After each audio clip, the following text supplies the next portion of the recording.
Hey, so glad you got here. We were totally waiting for you. Just suspiciously large footprints, and one innkeeper whose greatest talent is serving supper without asking too many awkward questions, which, as it turns out, is an unexpectedly useful life skill. If you've ever wondered whether offering someone an extra loaf of bread could accidentally change history, you're in exactly the right place. So, before you get comfortable, take a moment to like the video and subscribe, but only if you genuinely enjoy what I do here. And while you're here, leave a comment telling everyone where you're listening from and what the local time is where you are. It's always fun imagining these stories wandering across distant lands long after the candles have burned low. Now, settle in, get comfortable, and just relax. Today's tale starts like this. There was once a man who kept an inn beside an old crossroads where merchants, pilgrims, wandering minstrels, shepherds, and the occasional knight all crossed paths before disappearing toward destinations they insisted were only another day's walk away. Curiously, another day's walk often lasted 3 or 4 days, depending on how honest the traveler happened to be. The innkeeper had learned that people rarely lied because they were evil. More often, they lied because admitting they were hopelessly lost bruised their pride. His name mattered less than his reputation. Travelers remembered him as the fellow who always found room for one more guest, one more horse, one more bowl of stew. Even when the beds were full, somehow another blanket appeared. Some claimed he possessed magical hospitality. The truth was less impressive. He simply hated wasting perfectly good floor space. On most evenings, his routine followed the same peaceful rhythm. Fires needed tending, bread needed slicing, ale needed pouring, chickens needed convincing that kitchens were not public meeting halls. The chickens rarely listened. One particularly stubborn hen behaved as though she owned the establishment.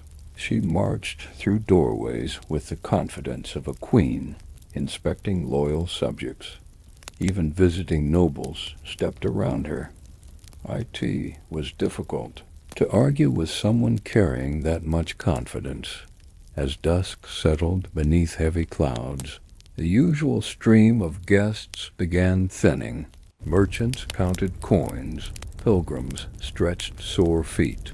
Stable boys hummed quiet tunes while brushing horses whose expressions suggested they had seen entirely too much of humanity. Then the stranger arrived. He came alone. Nothing about his clothing appeared remarkable at first glance. His traveling cloak bore dust from many roads. His boots looked worn enough to have crossed mountains more than once. His gloves remained on despite the warmth near the fire. That was unusual, not alarming, simply unusual. The innkeeper greeted him with the same cheerful welcome he offered everyone.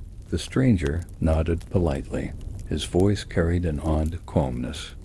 "I require supper, a room, and perhaps breakfast before sunrise." The innkeeper smiled. "I've learned questions usually produce longer answers than I have time for." The stranger almost smiled back. Almost.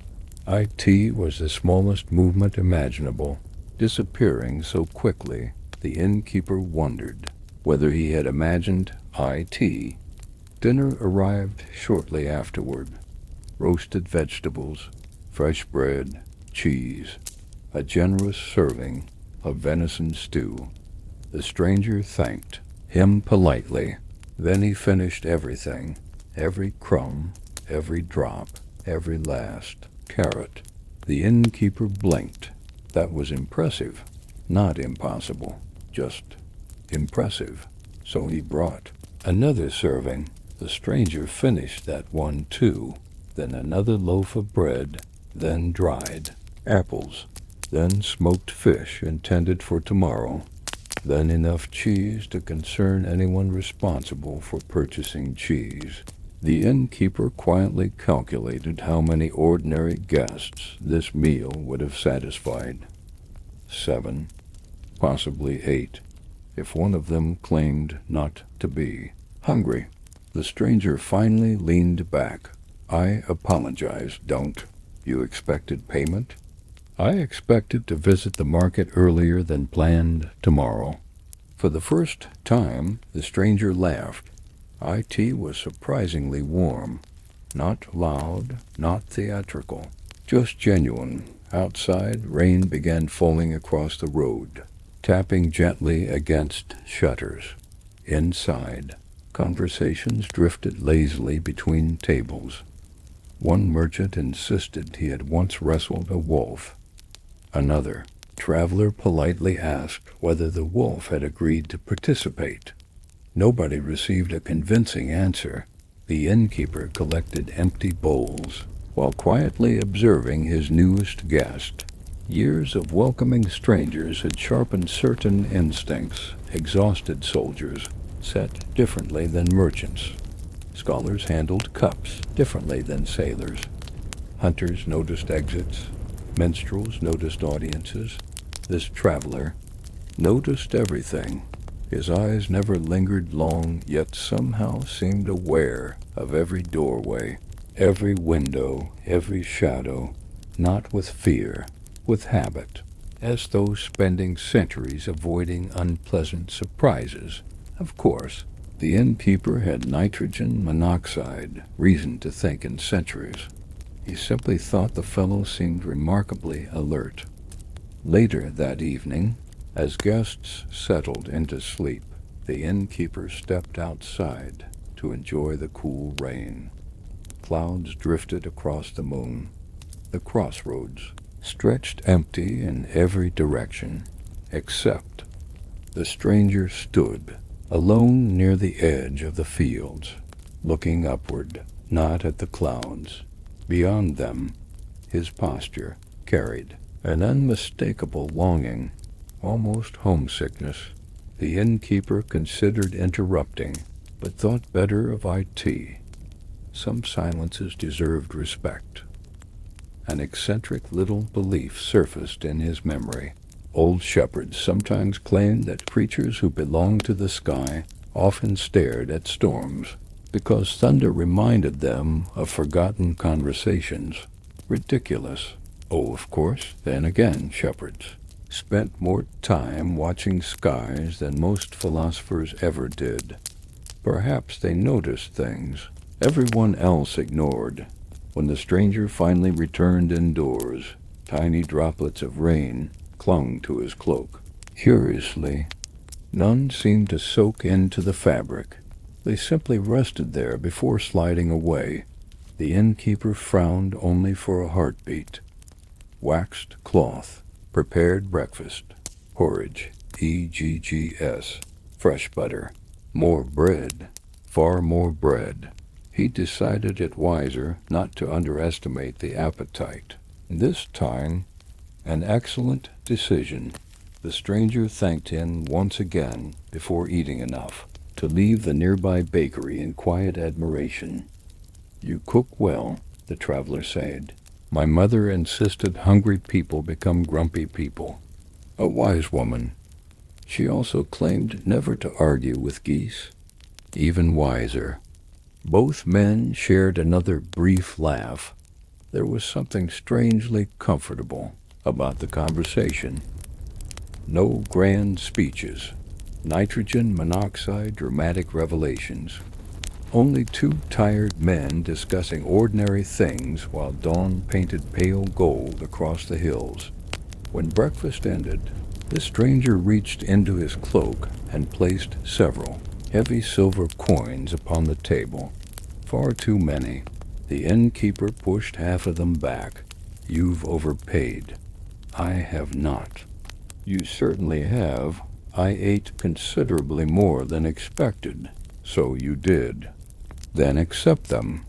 The innkeeper shook his head. I charge fairly. Besides, if I emptied every wealthy traveler's purse, eventually I'd run out of wealthy travelers. The stranger studied him quietly. Few people refused. Extra silver. Fewer still did so without hesitation. Something unreadable passed across the stranger's face. Respect, perhaps relief. O.R., perhaps recognition. He gathered only the returned coins. I may return. You'll be welcome. I hope you still believe that. With those curious words, the traveler pulled up his hood and disappeared down the rain-washed road, leaving behind nothing more than unusually clean plates, faintly puzzled memories, and the odd feeling that the crossroads had briefly entertained someone far older than any ordinary wanderer. The innkeeper watched until the figure vanished beyond the distant hills. Then he returned to his daily work. After all, there were floors to sweep, horses to feed, bread to bake, and absolutely nitrogen monoxide reason whatsoever to suspect he had just served breakfast to a dragon. The morning settled into its USUAL rhythm, though the innkeeper found himself glancing toward the empty road more often than he cared to admit. IT annoyed him, not because the traveler had done anything troublesome, quite the opposite. People with perfect manners often lingered in memory longer than those who started arguments over the price of ale. By midday, fresh wagons rolled through the crossroads, bringing the familiar parade of stories that traveled faster than any horse. One merchant claimed bandits had vanished from an eastern road without leaving so much as a broken arrow. A shepherd insisted strange echoes had been heard in the hills during the previous full moon. A monk quietly remarked that echoes were considerably less frightening than taxes. No one argued with the monk. The innkeeper listened while kneading dough.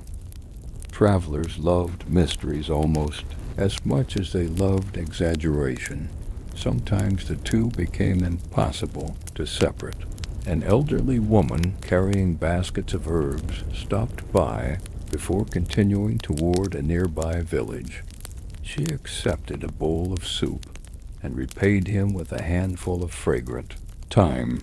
"You've had unusual company," she observed.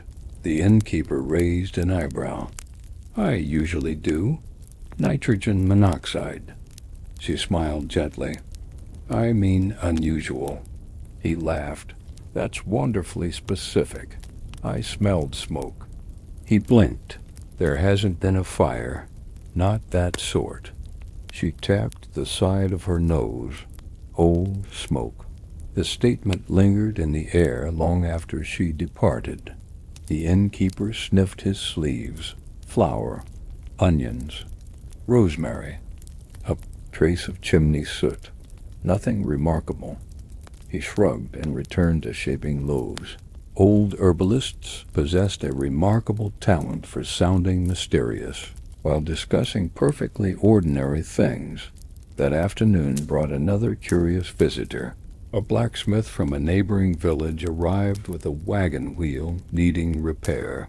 After encountering what he described as the most unreasonable pothole in Christendom, IT nearly swallowed my mule.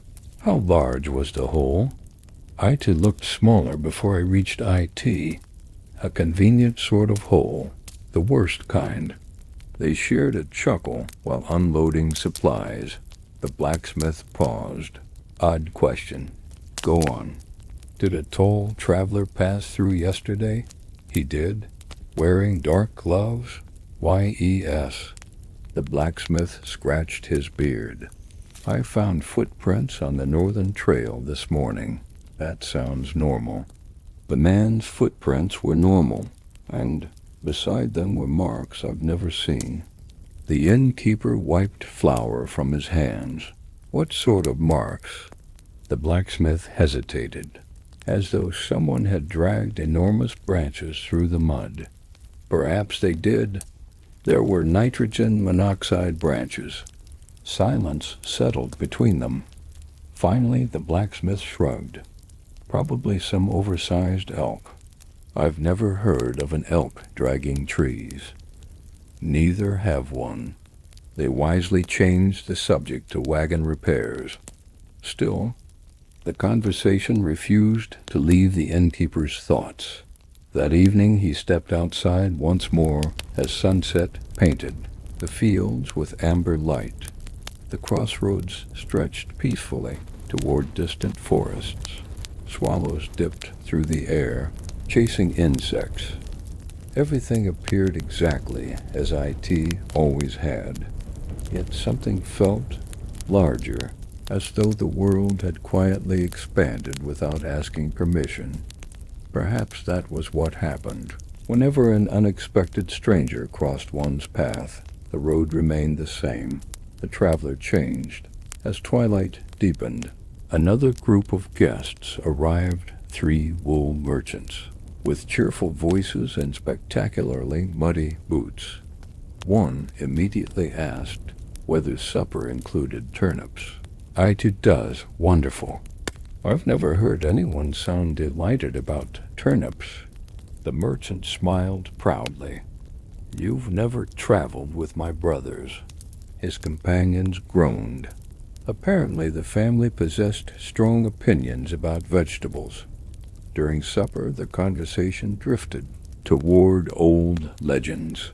One merchant spoke of hidden lakes where silver fish granted wishes. Another claimed to have heard of ravens that remembered human faces for generations. The innkeeper contributed only a polite nod. He preferred listening. People revealed themselves when they believed nitrogen monoxide. One important was paying attention. That habit had served him well for years. Late into the evening, after candles burned low and the last mugs had been emptied, he began clearing tables.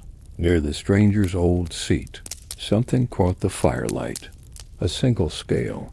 IT rested beneath the bench, no larger than his thumb. At first glance, IT resembled polished bronze. When he picked IT up, however, colors shimmered beneath its surface. Gold, deep crimson, hints of emerald, each shifted. Whenever the light moved, he frowned. Certainly not a fish scale. Too thick, too smooth, too warm. He turned IT over in his palm. IT should have been cold after lying on the floor all day. Instead, IT carried the gentle warmth of sunlight trapped inside polished stone. Curious, he considered asking the blacksmith, or perhaps the herbalist. Instead, he slipped IT into a small wooden box where he kept unusual objects left behind by guests. The collection already included an ivory gaming die with 7 sides, a tiny carved owl missing one eye, and a spoon bent into the shape of a flower after someone insisted IT had happened. Accidentally, the spoon remained highly suspicious. The colorful scale fit neatly among them.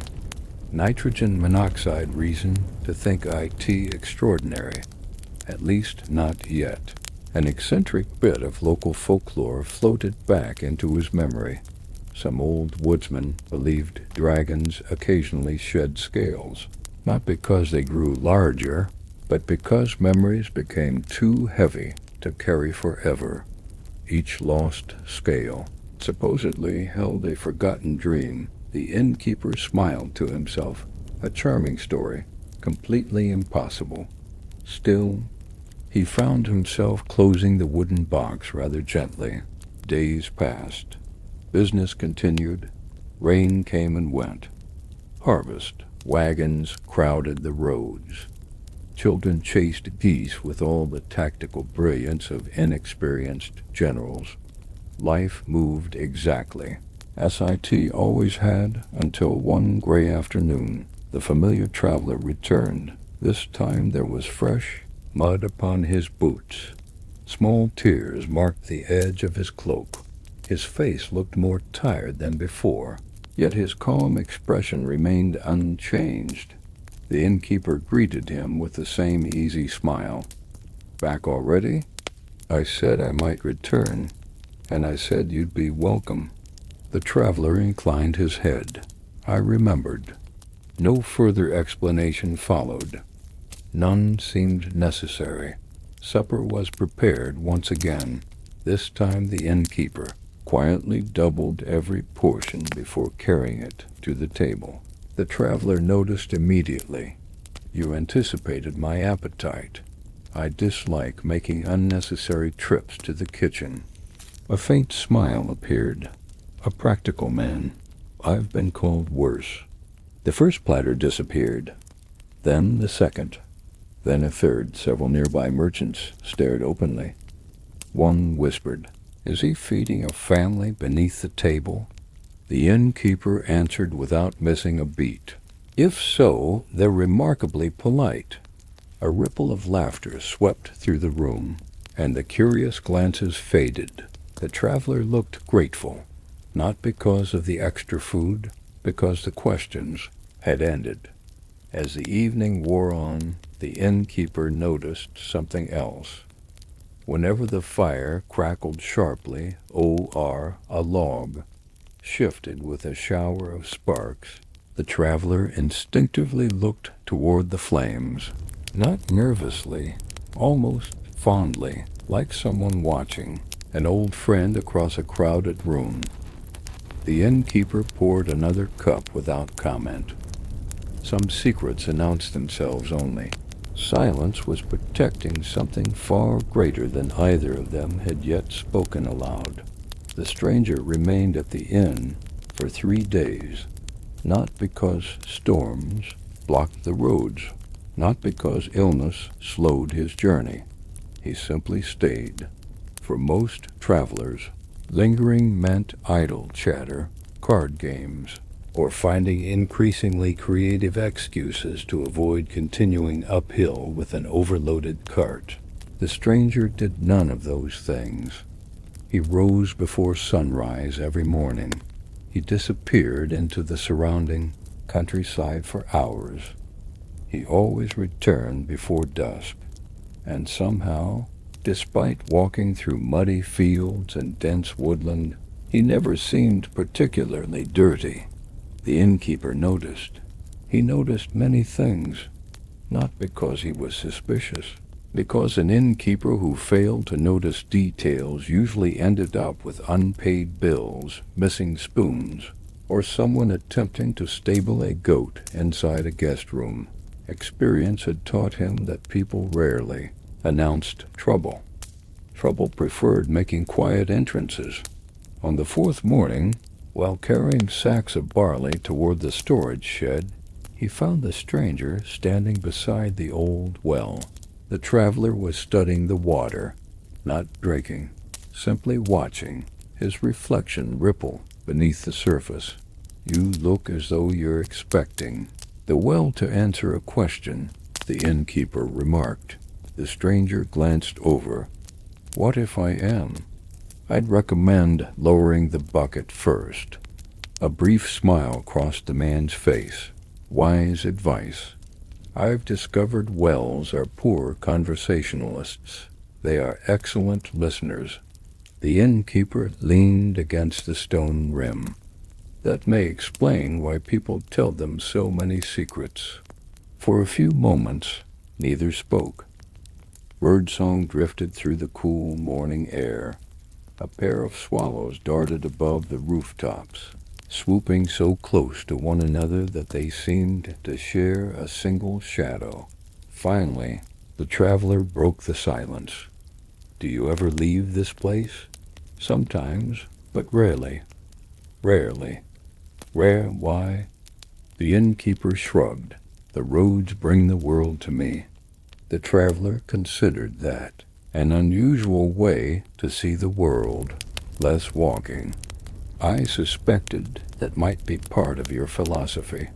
"My Mies certainly appreciate IT," the traveler chuckled. "I envy that." The remark felt oddly heavy. Envy? From someone who looked strong enough to carry a wagon without complaining? The innkeeper said nothing. Instead, he returned to stacking grain sacks. A person who volunteered information usually had more to say than someone who was questioned.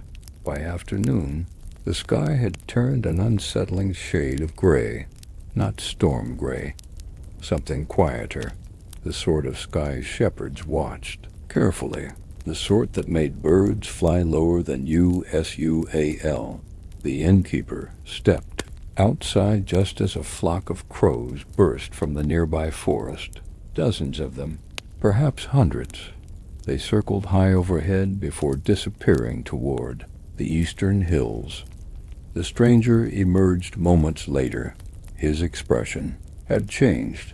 He looked concerned, not frightened, not alarmed, concerned in the way an experienced sailor might react to distant thunder. "You noticed them," the innkeeper said. "Yes, they're only crows. They rarely behave without reason." The innkeeper followed the birds with his eyes.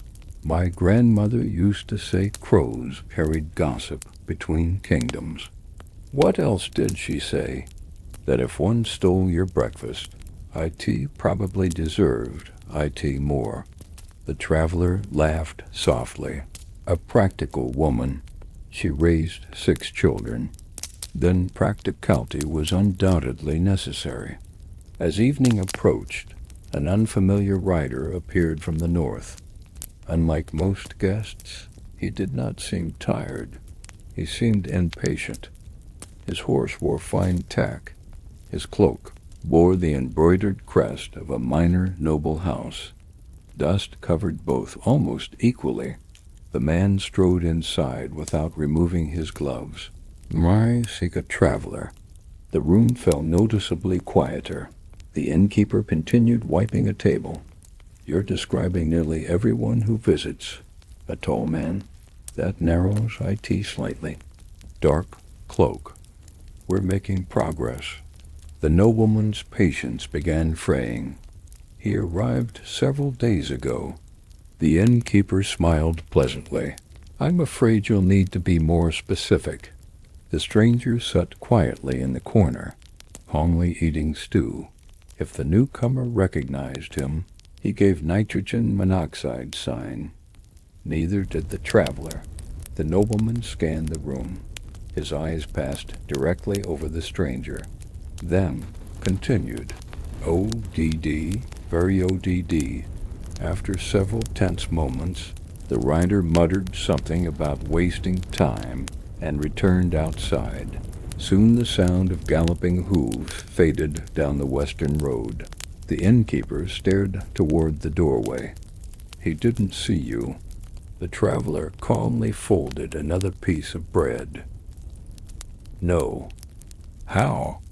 "I've had considerable practice avoiding notice. You were sitting in plain sight. People often fail to see what they aren't prepared to find."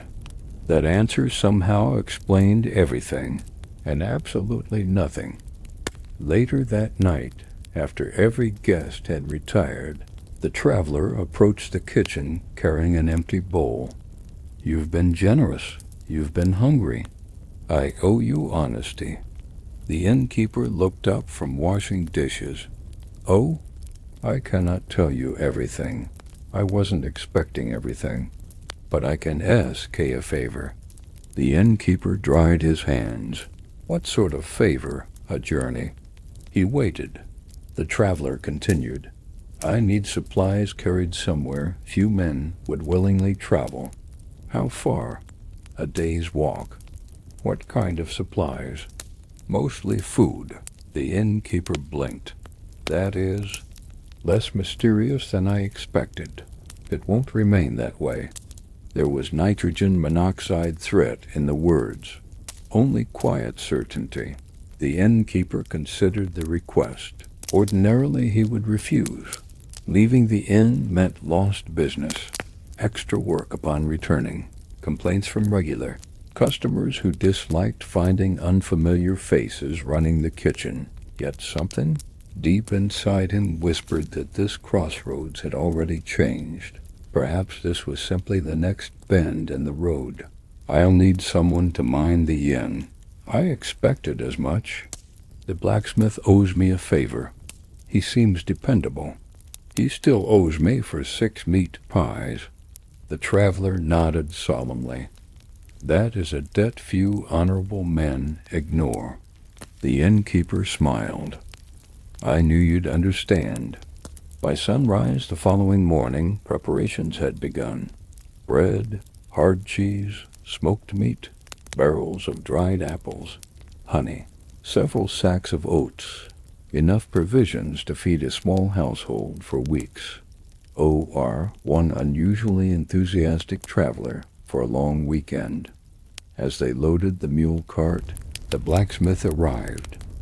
You finally taking a holiday? Something like that. The blacksmith eyed the mountain of food. You opening another inn? Not intentionally. The blacksmith scratched his beard.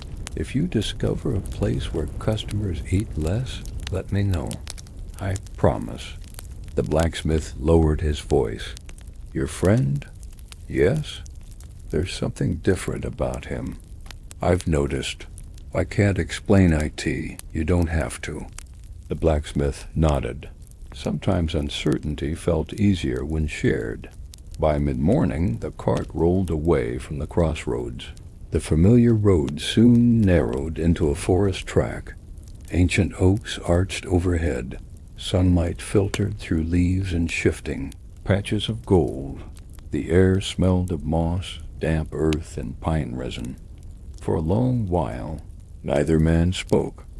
Only the creaking wheels and birdsong accompanied them. Eventually, the traveler broke the silence. Everything you've heard about dragons. The innkeeper stopped walking. It was probably wrong. He stared. The traveler continued forward without looking back, as though he had merely commented on the weather. The innkeeper stood, frozen for several heartbeats, then hurried after him. He opened his mouth, closed IT again, opened IT once more. Finally, he managed the only sentence his bewildered mind could assemble. I certainly wasn't expecting that to be today's conversation. For the first time since they had met, the traveler laughed so hard that birds burst from the nearby trees. And somehow, despite the impossible words hanging between them, that laughter made the forest feel far less frightening than silence ever could. The innkeeper caught up with the traveler beneath the shadow of the old oaks, still trying to decide whether he had heard correctly. Dragons. A sensible man did not simply continue walking after hearing that word. A sensible man stopped, asked several careful questions, and perhaps reconsidered every decision that had led him into a forest with a mysterious guest and enough food to embarrass a harvest festival. Unfortunately, the innkeeper had never been quite as sensible as people assumed. He adjusted his grip on the mule's lead rope.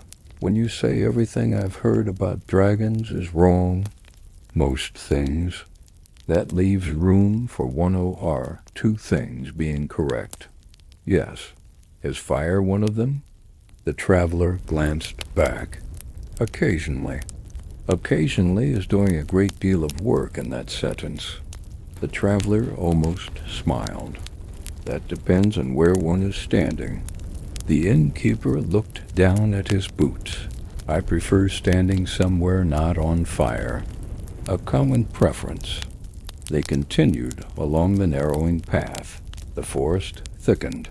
Branches interlaced overhead until sunlight became thin and green, falling in soft pieces through leaves. The mule, who possessed the emotional range of a damp blanket, seemed entirely unconcerned. That comforted the innkeeper slightly. Animals noticed danger quickly. Then again, this mule once tried to eat a leather strap while standing beside a full trough of oats, so perhaps his judgment should not be praised too loudly. As the morning deepened, the track vanished. The traveler ellied them between mossy stones, across shallow streams, and beneath fallen trees furred with lichen. Nitrogen monoxide ordinary rode past here. Nitrogen monoxide cart had rolled this way in many years, perhaps ever. Yet the traveler moved with absolute certainty. At one point, he paused beside a cluster of white flowers growing from a cracked boulder. Step only where I step. The innkeeper froze. WHY? The ground ahead remembers being a bog. Ground remembers things more than people do. That was not comforting. He followed carefully. Each footstep sank slightly into soft moss, though the earth looked firm enough. A pale mist curled close to the ground, drifting around roots like sleepy ghosts. The mule snorted. Even he dislikes IT, the innkeeper whispered. He dislikes everything. Fair. They crossed safely. Only after reaching solid stone did the traveler relax. The innkeeper turned back. The path they had taken had disappeared behind them. Not hidden. Gone. The moss looked untouched. No hoof prints. Nitrogen monoxide boot marks.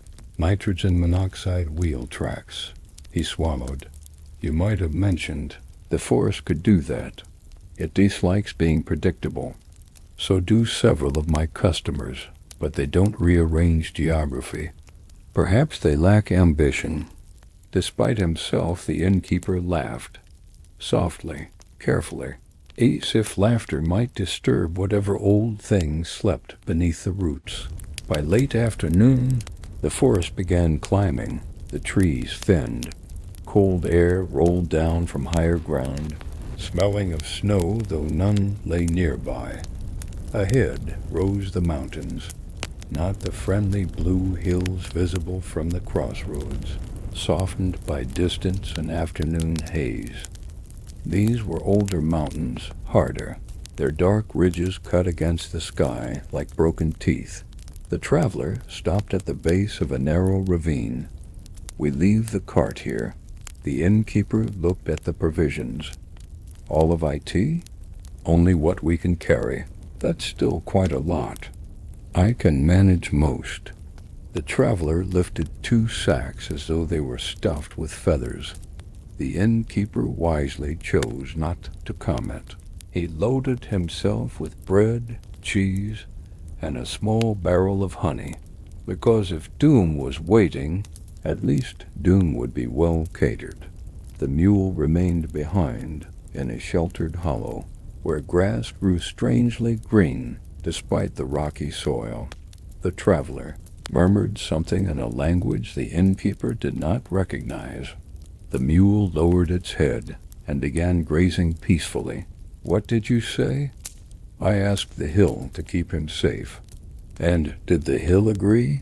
I to usually doze? The innkeeper nodded slowly. Naturally. The climb was steep. Wind pressed against them. Pebbles shifted beneath their boots. More than once. The innkeeper regretted every extra loaf he had packed, then immediately felt guilty because bread had never personally wronged him. At last, just as the sun began sinking toward the western peaks, they reached a wall of stone, a dead end. Sheer rock rose before them. Nitrogen monoxide doorway. Nitrogen monoxide. Cave mouth. Nitrogen monoxide hidden stair. Only stone. The innkeeper lowered the barrel of honey with a groan. Wonderful. We've brought supper to a cliff. The traveler placed one gloved hand against the rock. For a moment, nothing happened.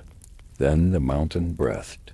That was the only way the innkeeper could understand IT. A low rumble passed through the stone. deep and gentle, like thunder heard beneath the earth. Dust loosened from cracks. Lines of amber light appeared, where nitrogen monoxide cracks had been before. Slowly, silently, a passage opened. Warm air drifted out. IT smelled of cedar smoke, rain on hot stone, and something metallic like coins warmed in sunlight. The innkeeper stared. I take back every complaint about the cliff. Kind of you. Inside, the passage widened. The floor sloped downward, smooth from centuries of careful use. Small crystals glowed faintly in the walls, filling the tunnel with soft gold light. There were nitrogen monoxide bones, nitrogen monoxide piles of stolen treasure, nitrogen monoxide chained princesses, nitrogen monoxide dramatic skulls arranged for decoration. Honestly, the innkeeper found that a relief. Skulls were poor hospitality. The tunnel opened into a vast cavern hidden within the mountain. For a long moment, the innkeeper forgot how to breathe. The chamber was enormous, broad enough to hold a village green. High above, natural openings let in thin shafts of twilight. Water trickled down one wall into a clear underground pool. Shelves carved into stone held jars, books, old tools, folded cloth, and curious objects collected across ages. There were treasures, yes, but not the sort minstrels sang about. A cracked harp, a painted shield faded almost blank, a child's wooden horse missing one leg, a crown made not of gold, but woven willow twigs, preserved with impossible care. These are not riches, the innkeeper murmured. Nitrogen monoxide. What are they? Things people asked me to remember. The traveler stepped into the center of the cavern. Then, with a tired exhale, he removed his gloves. Beneath them were not hands. Not exactly. Long fingers ended in dark, curved claws, elegant and terrible. Bronze scales covered the backs of them, shimmering with crimson and green where the light touched. The innkeeper did not move. The traveler lowered his hood. The face remained mostly human, but not wholly. The eyes changed first. Gold deepened into molten amber. Then came the faint ridges beneath the skin, the subtle lengthening of the jaw, the impossible age behind the gaze. The air warmed. Shadows shifted. And finally the disguise fell away like mist. Where the traveler had stood, a dragon unfolded. Not as large as a castle, not a monster from frightened songs, but vast ENOUGH, that the innkeeper felt suddenly very aware of being made mostly of soft parts. Bronze scales covered the creature from crown to tail. Wings lay folded against his sides like great cloaks. His horns swept backward, dark as storm-wet wood. The dragon bowed his head. I am sorry for the deception. The innkeeper stared upward. Then, because his mind had apparently packed its belongings and fled, he sighed. That explains the breakfast. The dragon blinked, then laughed.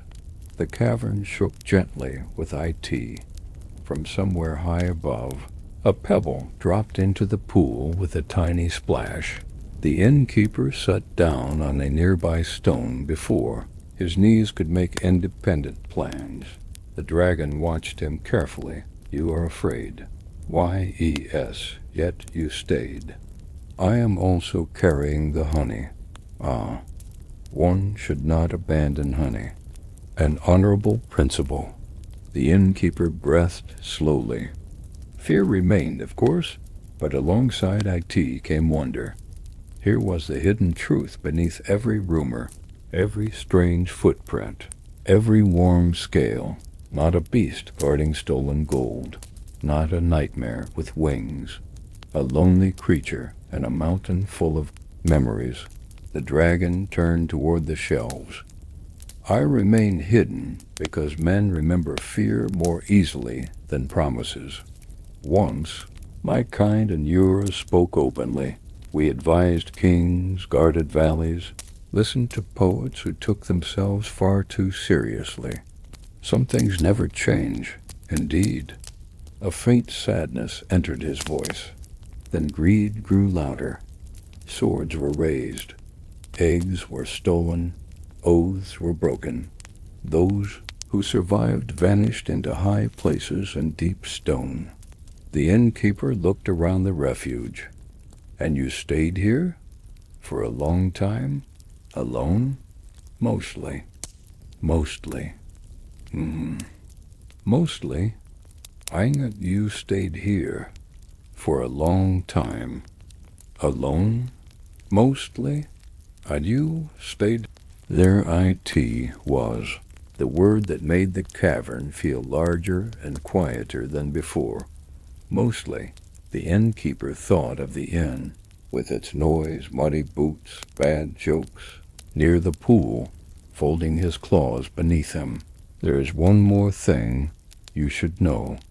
The innkeeper braced himself. You are the first human I have brought here in 73 years. That's oddly specific. I remember visits. So do innkeepers. Then you understand. The innkeeper did, and though he was still afraid, he began unpacking the bread, because some moments were too large for speeches, and because even dragons apparently should not discuss sorrow on an empty stomach.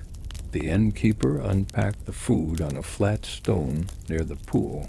Because once a man had accepted that he was sharing supper with a dragon, table arrangements became a smaller problem.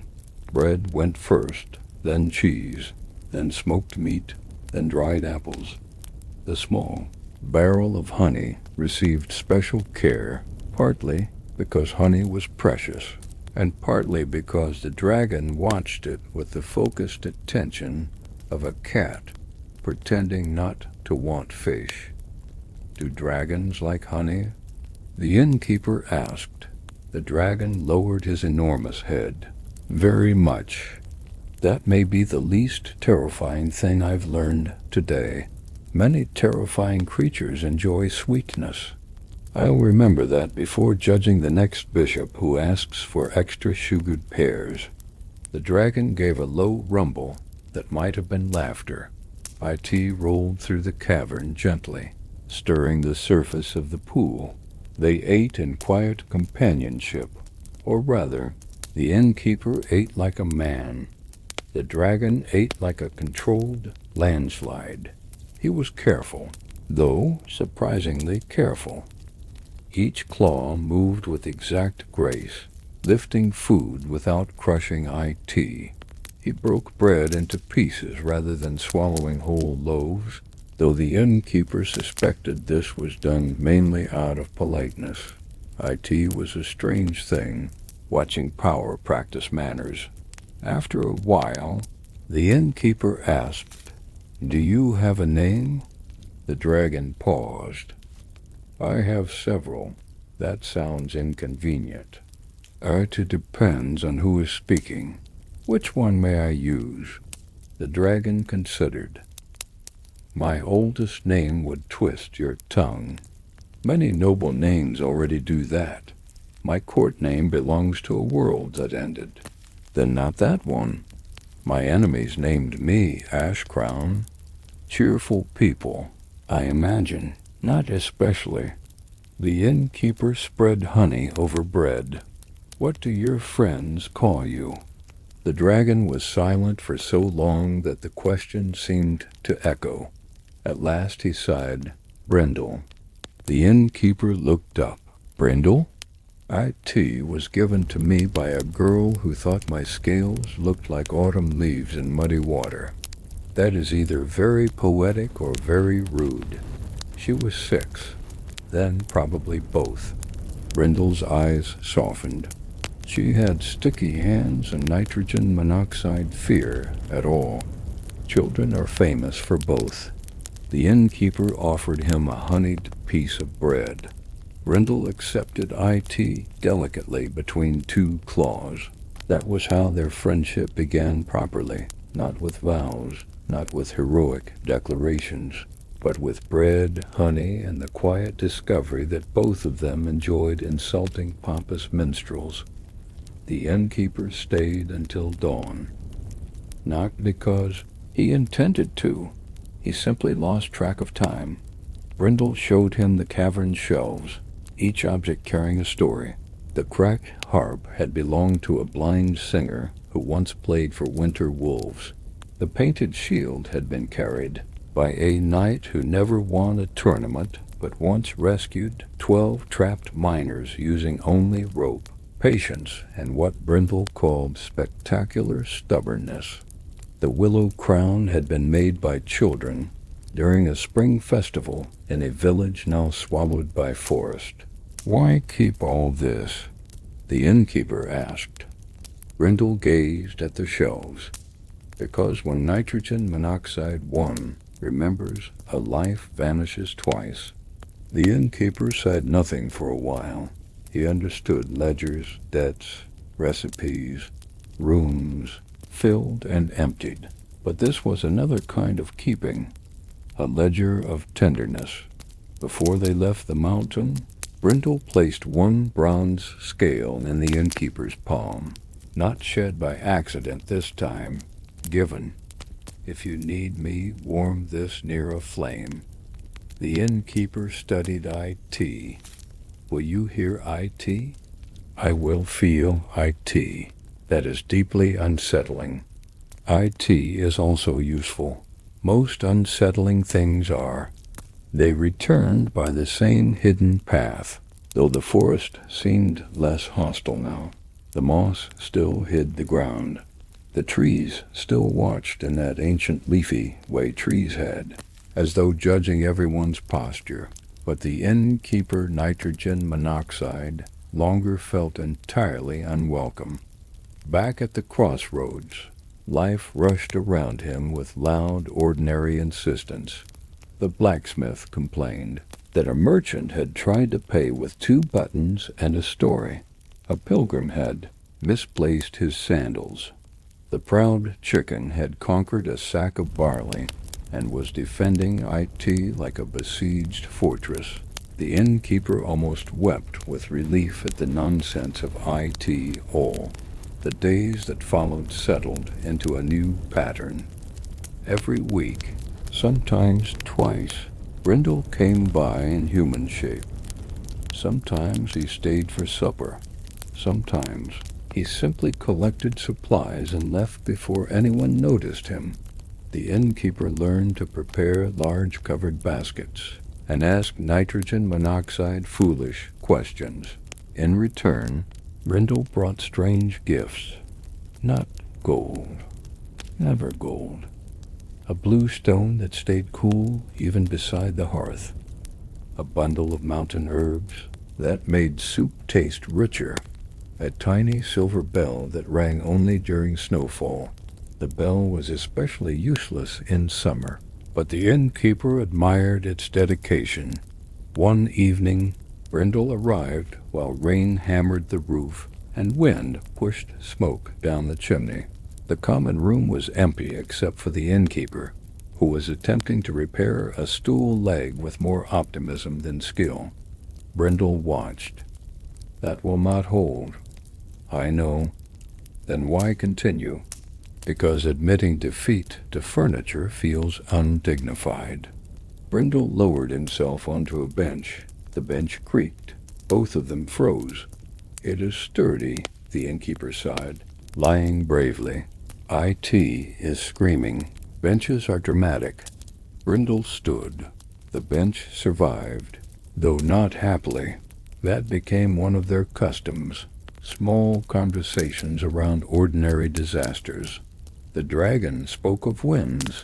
Above the peaks, the innkeeper spoke of customers who believed stew should cost less because they had eaten only one bowl. ignoring the 3 they had imagined eating afterward. Brindle described constellations nitrogen monoxide scholar had named. The innkeeper explained why geese were tyrants in feathered clothing.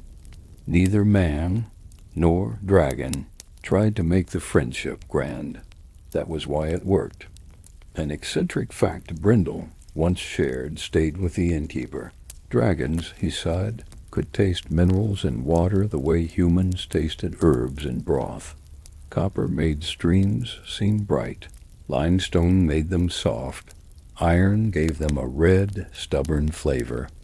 The innkeeper tried very hard to imagine water tasting stubborn, and eventually decided this explained why dragons looked so thoughtful while drinking.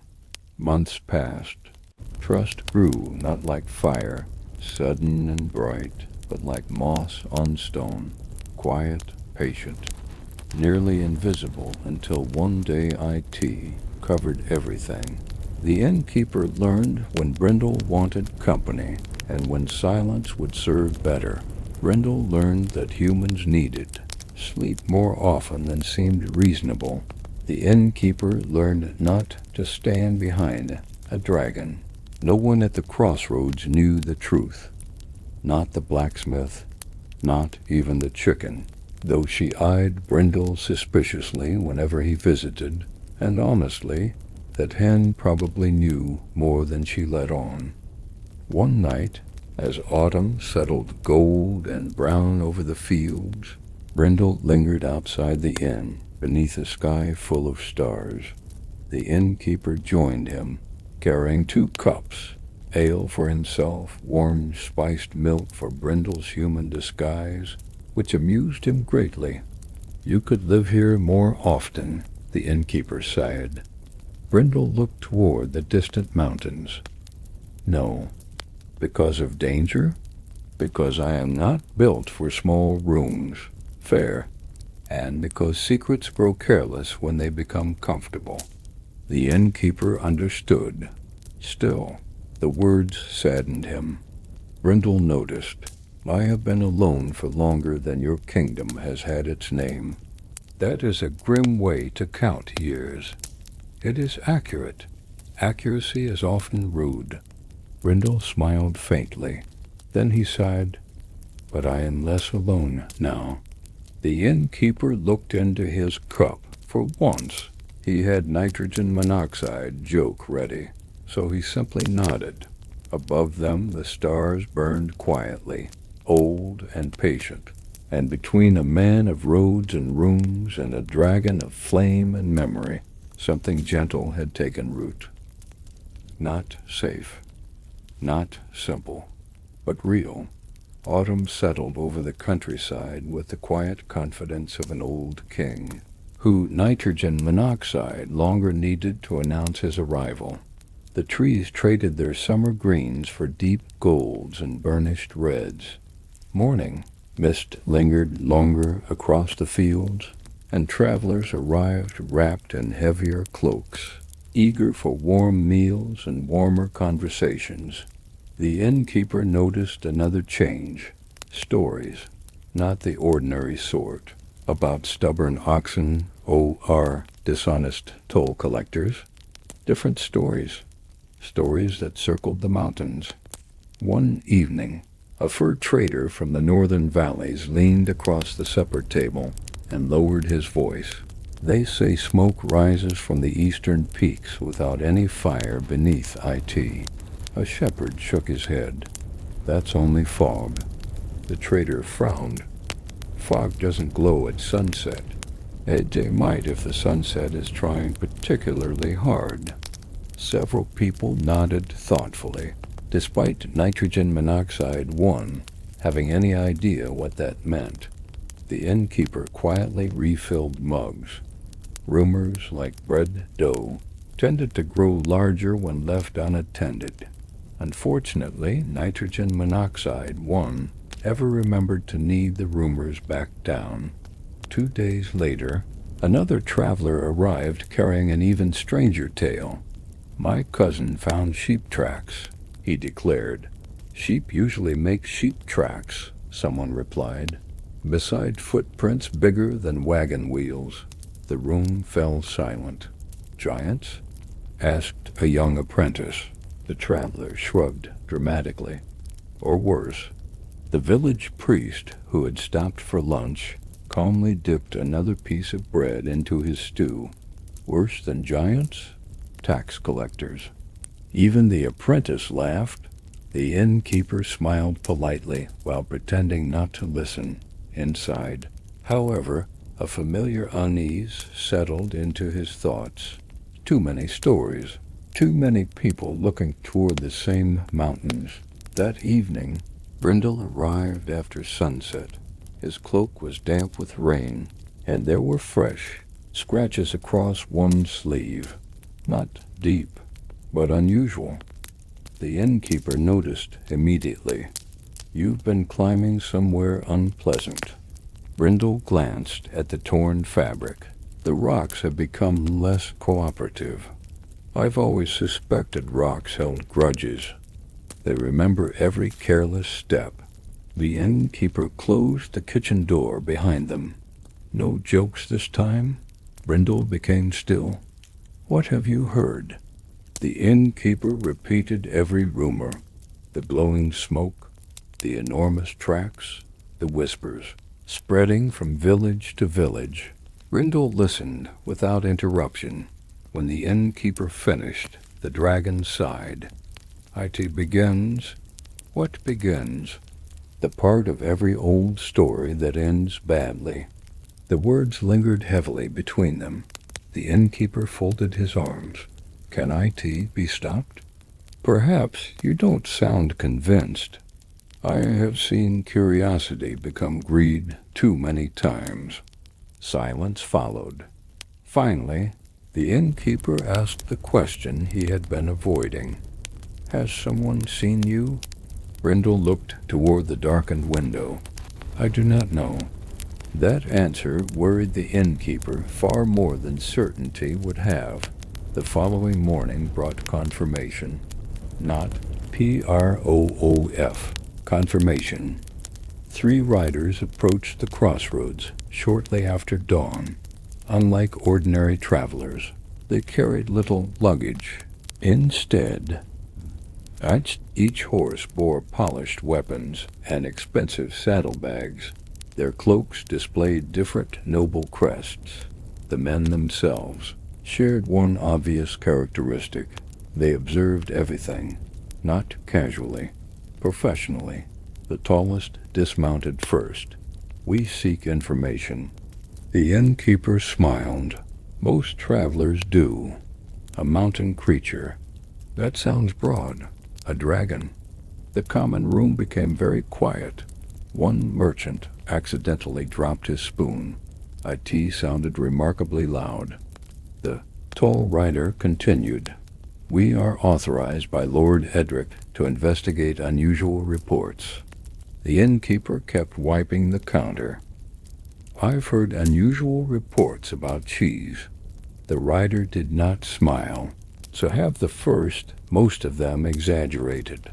We're not discussing cheese. A shame. The rider stepped closer. Have you seen anything remarkable? The innkeeper considered his answer carefully. Every word mattered now. I've seen merchants attempt to sing. That is not amusing. IT wasn't. The rider's patience thinned. You understand my meaning. I understand many meanings, and I have not seen a dragon. True, perfectly true. He had seen Brindle. The distinction comforted him more than IT probably should have. The riders questioned several other guests before leaving. None offered useful information, mostly because none possessed any. As the horses disappeared down the northern road, the blacksmith approached quietly. They weren't hunters. Nitrogen monoxide? They walked like soldiers. The innkeeper nodded.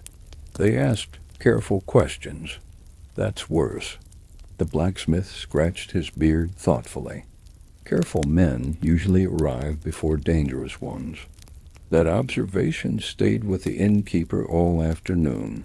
3 days later, danger arrived, not in armor, in velvet. A richly decorated carriage rolled into the crossroads, surrounded by servants. Its wheels barely carried dust. Its passengers clearly considered mud an unfortunate invention. From the carriage stepped Lady Isolde, widow of a wealthy baron whose lands stretched across several valleys. She possessed graceful manners, expensive jewelry, and eyes that measured every object as though calculating its value, including people. She entered the inn with effortless confidence. "The proprietor? I am. I hear you know these roads well. I know where they usually lead." A refreshing answer. She accepted tea rather than ale. That alone marked her as unusual. After a few pleasantries, she leaned forward. "I am searching for curiosities." "What sort?" "Ancient places. There are many forgotten caves. A few hidden treasures." The innkeeper shrugged.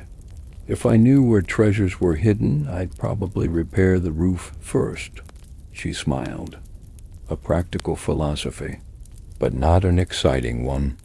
"I've never found excitement particularly profitable." She watched him for a long moment, then produced a small velvet pouch.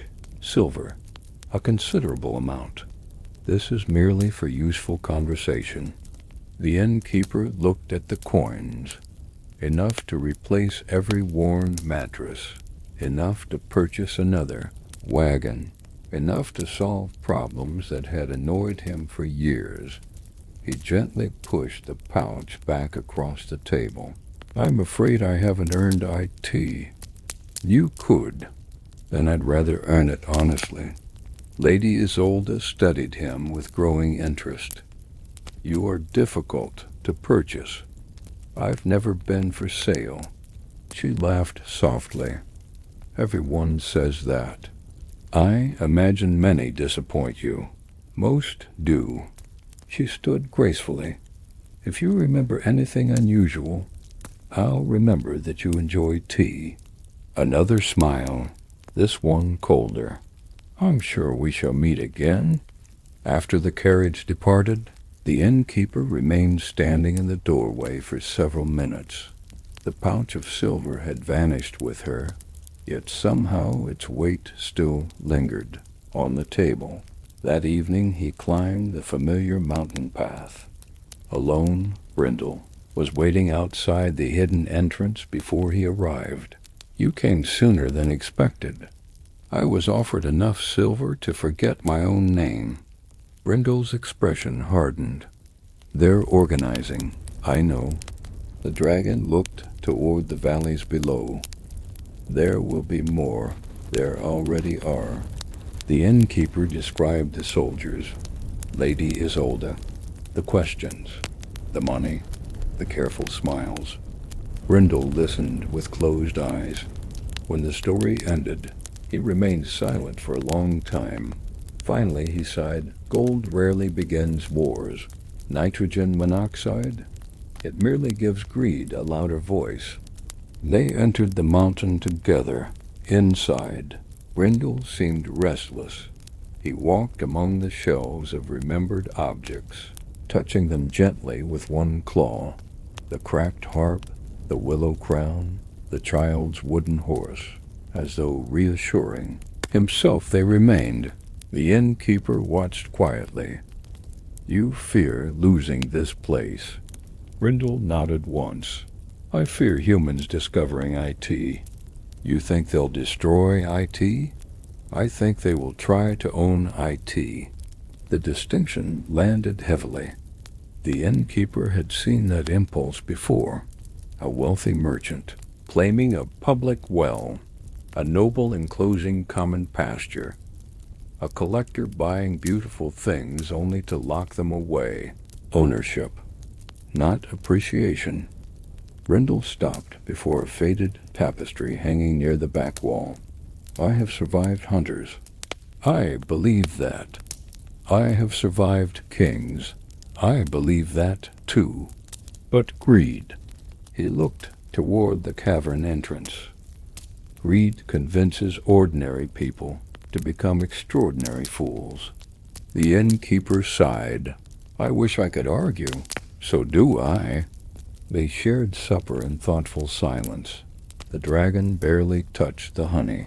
That alone convinced the innkeeper the situation had become serious, because anyone who ignored honey was carrying a very heavy heart indeed. The innkeeper returned from the mountain before dawn, carrying an emptied basket and a mind too full for sleep. The crossroads looked innocent in the gray morning light. Smoke curled from chimneys. Crows argued from a fence post. The road lay damp and quiet, pretending IT had never carried soldiers, treasure seekers. Oh, our velvet-cloaked temptation toward trouble. That was the irritating thing about roads. They never looked guilty. He opened the inn, stirred the banked fire, and began the day's bread. His hands worked from habit: flour, water, salt, yeast, knead, fold, turn. The dough obeyed more reliably than people did, which was one of its finest qualities. By mid-morning, customers began arriving. A cooper came first, complaining that barrel hoops had become more expensive because ironmongers were apparently plotting against soup. Then two sisters from a nearby farm stopped in with EGGS and gossip. A traveling. Every laugh sounded slightly too loud. Every stranger looked slightly too interested. Every mention of the mountains pulled his attention like a tugged sleeve. Near noon, the blacksmith entered and sat without ordering.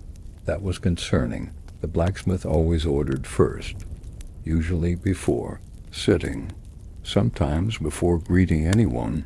There's talk in the village, he said. The innkeeper poured him ale.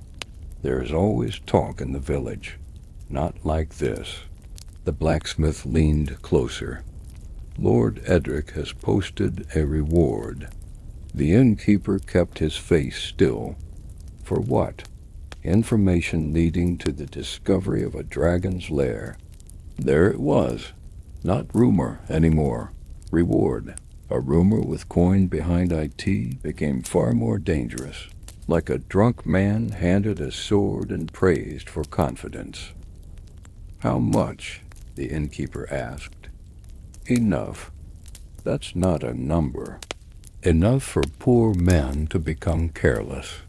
The innkeeper set the ale down. Who told you? Half the village by sunrise. That many? And the other half by now.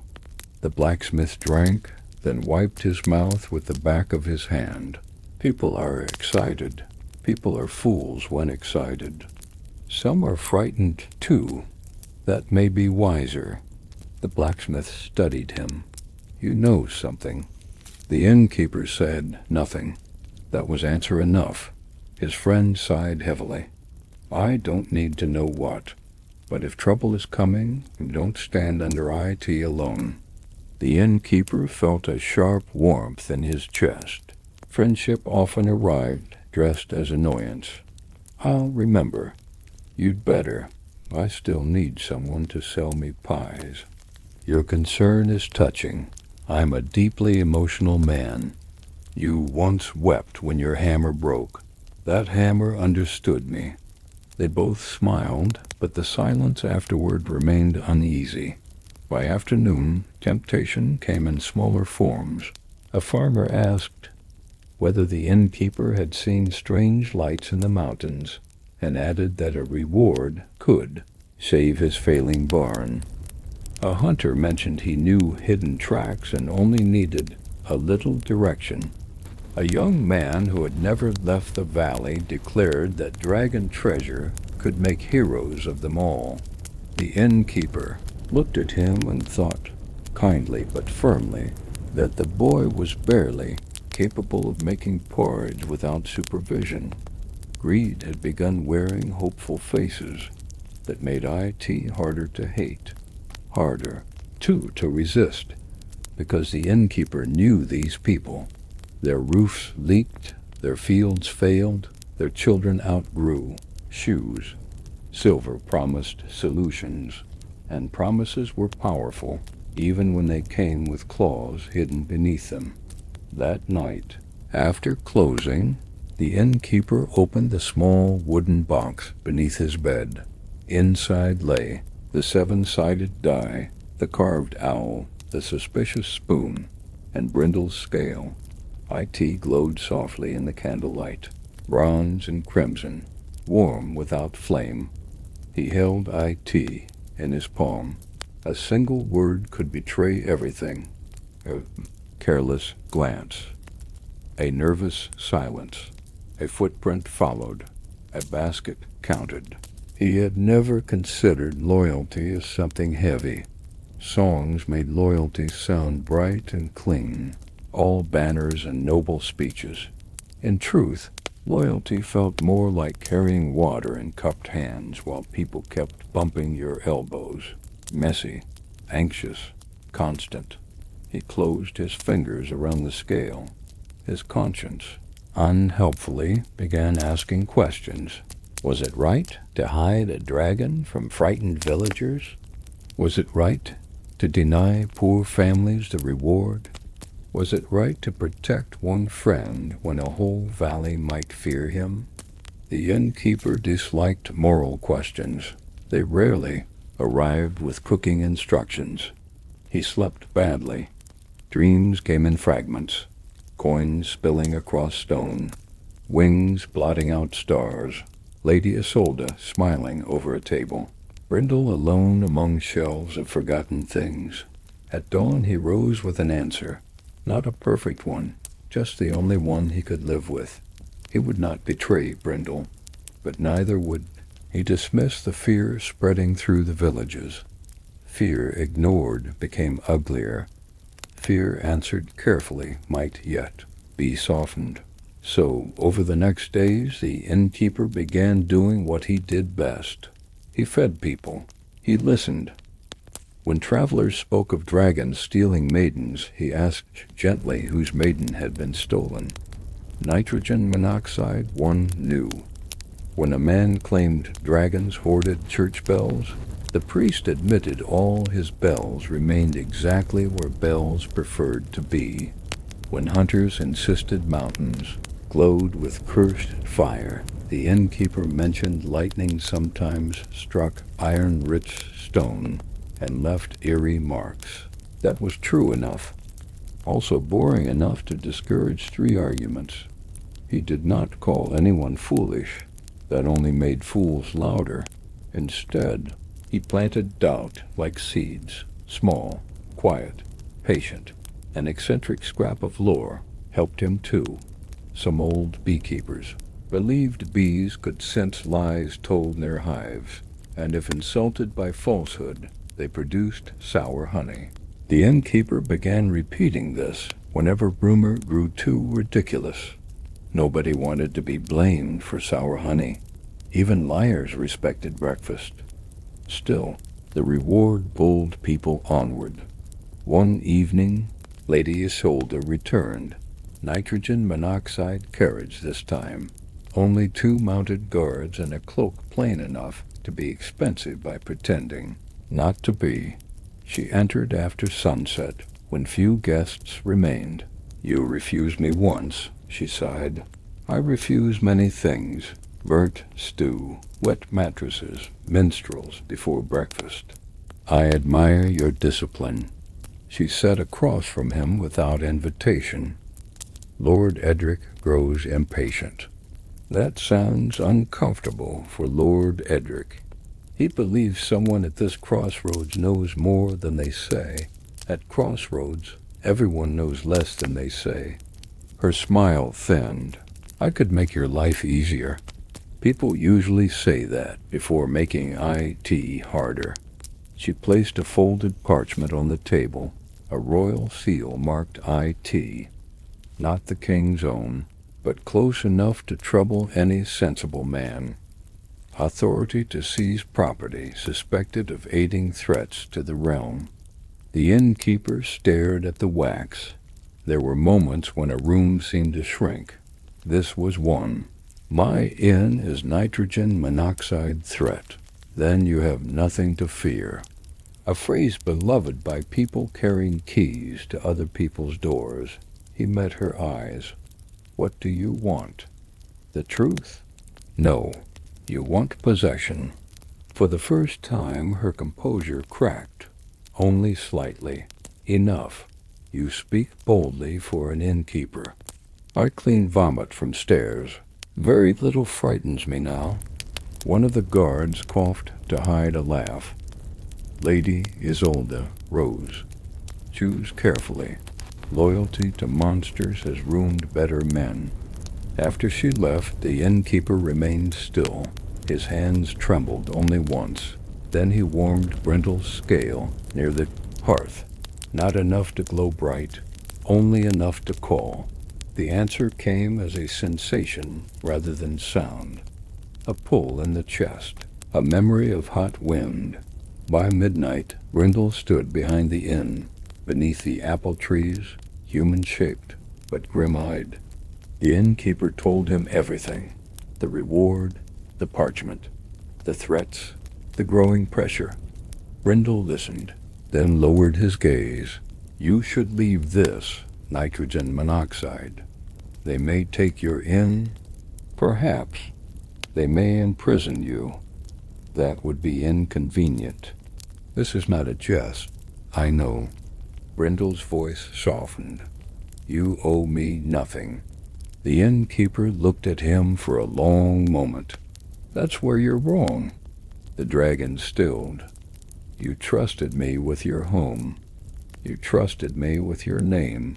You trusted me with the memory of people nitrogen monoxide one else remembers. He folded his arms partly for courage.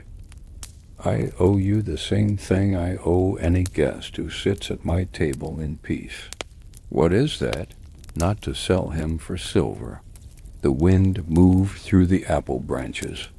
Somewhere in the darkness, the proud chicken muttered in her sleep, probably criticizing everyone involved. Brindle bowed his head, not as a beast, not as a legend, as a friend, and in that quiet moment, the innkeeper understood that loyalty was not a speech or a banner. It was a choice made again and again while fear knocked at the door and greed offered to pay for the damage. By morning, the innkeeper had made a decision that felt both noble and deeply inconvenient. He would prepare a feast. Not for Lord Edric, not for Lady Isolde, not for the hungry rumor-mongers filling the road with nonsense. For Brindle. The dragon had been carrying dread like a stone under his ribs, and the innkeeper knew only a few respectable ways to answer sorrow. Some men prayed, some sharpened swords, some wrote tragic poems and made everyone nearby suffer twice. The innkeeper cooked. A feast would not solve greed. It would not erase rewards nailed to village posts. It would not make armed men reconsider their fondness for dramatic mistakes. But It could remind Brindle that friendship still had a place in the world, so the innkeeper began before dawn. He baked round loaves brushed with butter.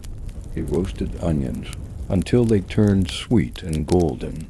He packed smoked trout, venison pies, soft cheese wrapped in leaves, sugared walnuts, apples poached in cider, and 3 jars of honey, because 1 jar would have been an insult, and 2 felt like teasing. The blacksmith wandered in while the kitchen steamed like a bathhouse for vegetables. You feeding an army? Worse. Nobles? Hungrier. The blacksmith considered this, then nodded. Teenage apprentices. Close enough. The innkeeper also prepared something older, barley cakes flavored with rosemary and ash salt.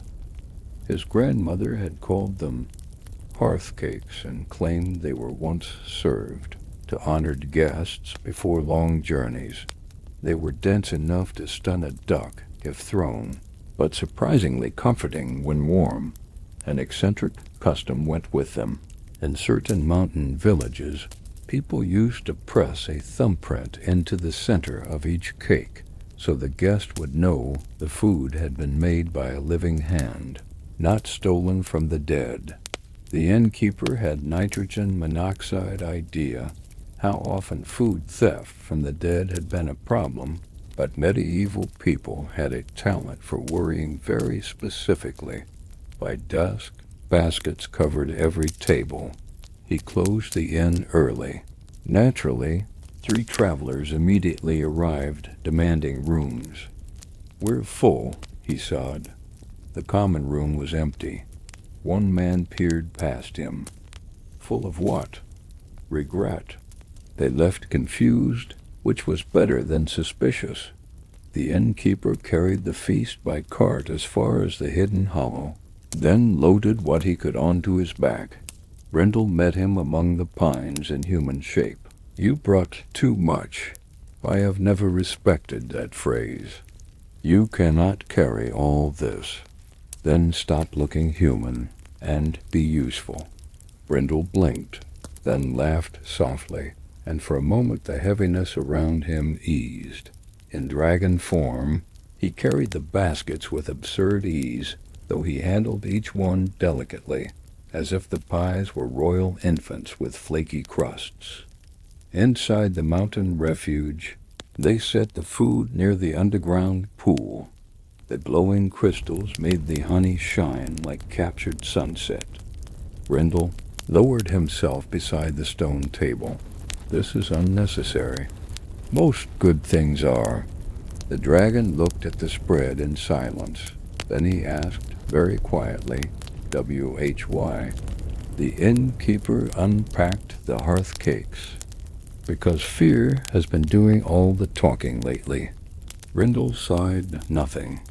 "And because I refuse to let nobles and hunters be the only ones making grand gestures." "A feast is your grand gesture?" "Obviously, I am an innkeeper. My heroic range is limited but flavorful." Brindle bowed his head, and this time his laugh sounded almost like a sigh. They began with the barley cakes. Brindle sniffed one carefully. "These smell ancient." "That is a generous way to describe my grandmother's recipe."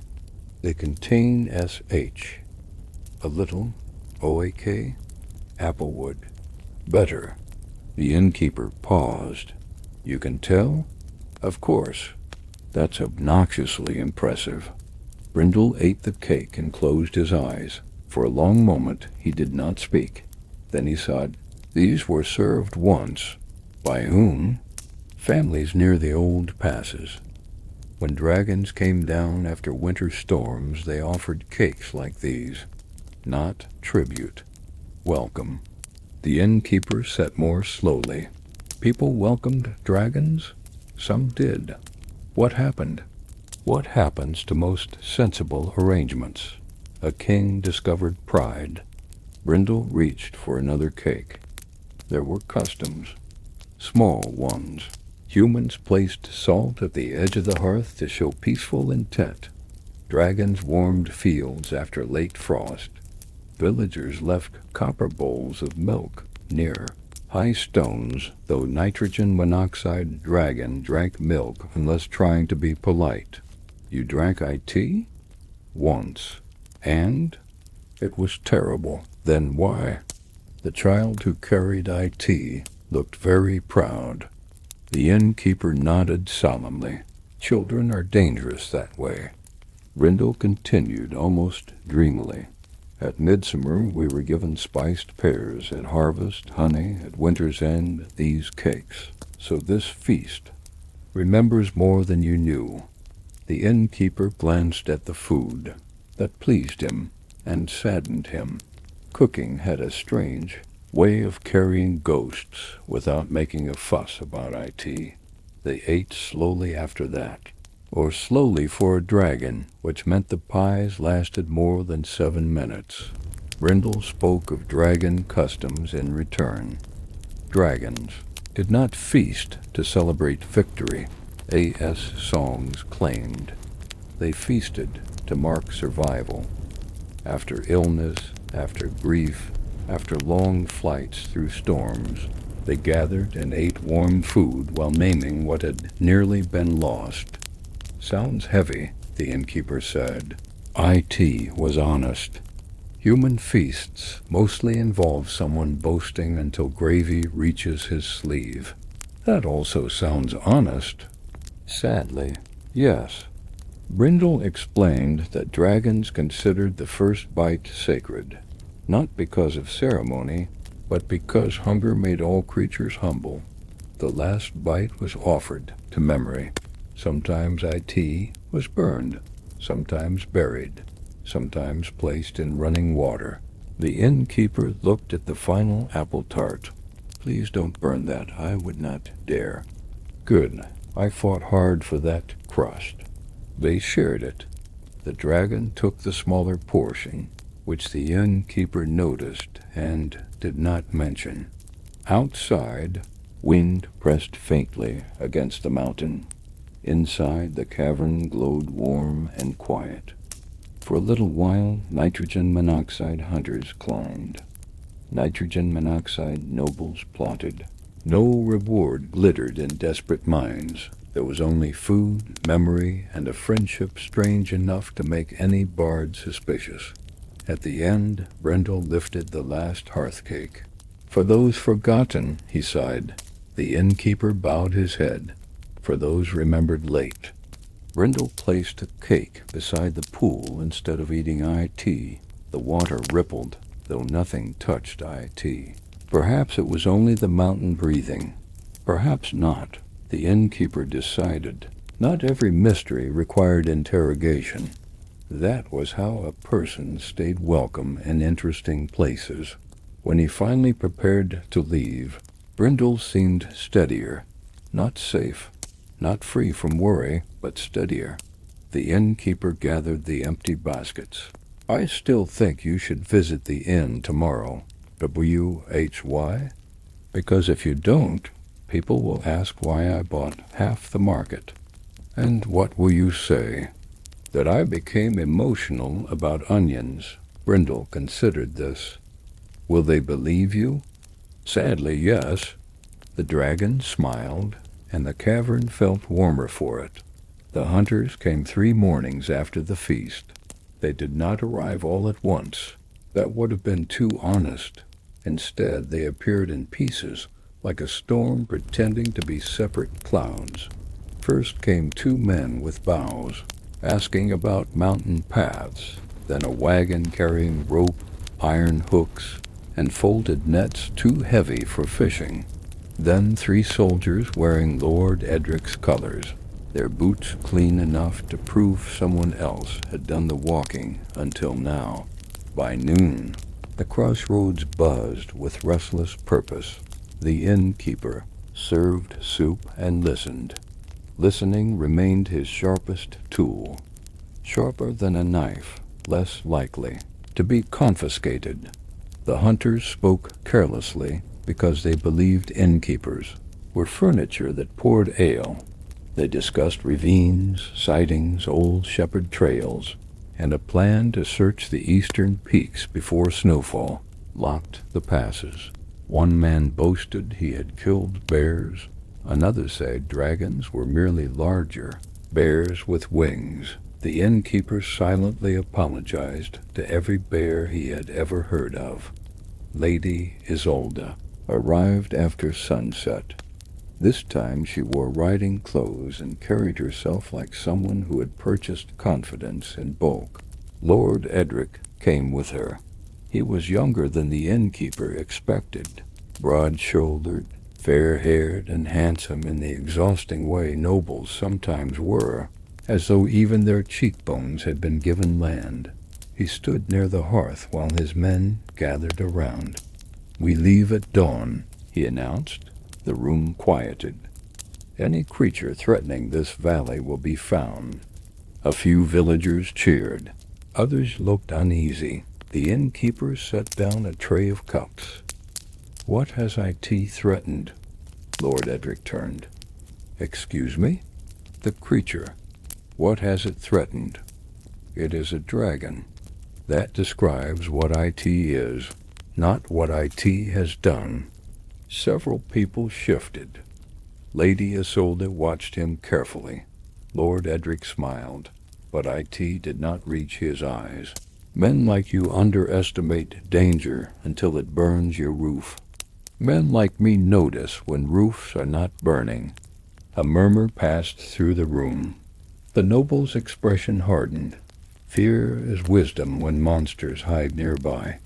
Sometimes, other times, fear is just a lantern held too close to your own face." That earned one nervous laugh from the blacksmith. Only one, but it mattered. Lord Edric stepped closer. "Do you oppose this search?" The innkeeper shrugged. "I oppose foolishness before breakfast. Then sleep well. I generally TRY." The hunters left before dawn. But the innkeeper had not slept. The moment the last hoofbeats faded northward, he took Brindle's scale from its hiding place and warmed IT near the embers. The response came quickly, a pulse of heat, a tug toward the mountains. Brindle already knew, by sunrise, the innkeeper was climbing the forest path, traveling faster than comfort allowed. Branches whipped his sleeves. Mud grabbed at his boots. Once, he slipped and sat down hard enough to reconsider every heroic impulse he had ever mocked. Heroism, he decided, was mostly bruises with better songs. Brindle met him at the edge of the hidden bog, in dragon form. Nitrogen monoxide disguise. Nitrogen monoxide cloak. Wings half spread. Eyes bright with worry. "How many?" Brindle asked. 20. Perhaps more." "Armed?" "Very. Nets too." Brindle's jaw tightened. "I had hoped for more time." "So did I. They will not find the entrance easily. But they may find signs." "Yes." The innkeeper wiped mud from his hands. "Then we make them find the wrong ones." Brindle looked down at him. "Explain." Now the innkeeper was nitrogen monoxide warrior. He had never commanded troops, laid siege to castles, or charged gallantly across a field while someone played a trumpet at an unreasonable volume. But he knew people. He knew hungry men became careless. Tired men became angry. Proud men ignored simple explanations. And hunters seeking a dragon would happily follow any clue that flattered their expectations. "We give them a monster," he sighed. "That sounds unwise, a false one. Continue." The innkeeper pointed toward the western ridge. "There are old charcoal pits beyond the stream. Blackened ground, smoke smell, dead trees. If men are looking for signs of dragon fire, they'll believe what they want." Brindle lowered his head. "Tracks? You can make some. That would lead them closer. But if the tracks vanish into bad ground, the old slate fall." "Exactly." The dragon was silent. Then a slow gleam entered his eyes. The slate would not hold men well. Not enough to kill them. No, enough to frighten them. Fear is wisdom. Apparently. Brindle gave a deep rumble. The plan grew from there. Carefully. Nitrogen monoxide blood. Nitrogen monoxide burning men. Nitrogen monoxide crushed horses. The innkeeper insisted on that, and Brindle agreed before he finished speaking. They worked through the morning. "Brindle, swept his tail across mud to create broad, strange marks. He pressed one clawed foot near the charcoal pits, leaving a track that looked terrifyingly clear. Then he scattered old bones from deer and goats, weathered remains found in the forest, not victims of anything more dramatic than winter and bad luck. The innkeeper added details: a torn scrap of red cloth, a broken spear shaft, a patch of scorched earth made by ordinary coals. He even hung a cracked cooking pot from a branch, because nothing attracted human attention like evidence that someone else had been foolish first. An eccentric trick from poachers helped him. Crushed juniper mixed with wet ash made a smell sharp enough to suggest recent fire, even when nitrogen monoxide flame had been near. Poachers used IT to confuse dogs. The innkeeper used IT to confuse nobles, which felt like a respectable improvement. By afternoon, the hunters approached. Brindle vanished among high rocks, folding himself impossibly still against the mountain. The innkeeper hid in a thicket, with a view of the false trail and a personal relationship with several uncomfortable thorns. The first hunter spotted the track. Here. Men rushed forward. Lord Edric dismounted. Lady Isolde knelt beside the mark, eyes glittering. Fresh. The innkeeper silently admired her confidence. IT was completely wrong, but beautifully polished. The party followed the trail exactly as hoped. At the charcoal pits, whispers rose. Dragonfire, old, lair, proof. Every guest leaned toward terror, because terror made them feel clever. Then came the slate fall. The false tracks led across a slope of loose gray stone beneath a narrow ridge. A cautious person would test each step. Lord Edric was not feeling cautious. He led several men forward. Halfway across, the slope shifted. Not a landslide, a warning. Stones slid beneath boots. Horses reared. Men shouted. One soldier dropped his spear and grabbed another man's belt with such passion that both nearly fell. From above, hidden among rocks, Brindle released a low growl, not loud, not full, just ENOUGH. The mountain answered with echoes. The sound became enormous, rolling through the ravine like thunder waking from a deep nap. Panic bloomed instantly. Back, shouted Lady Isolde. For once, excellent advice. The hunters scrambled away from the slate, pale-faced and suddenly less enthusiastic about bear-sized dragons with wings.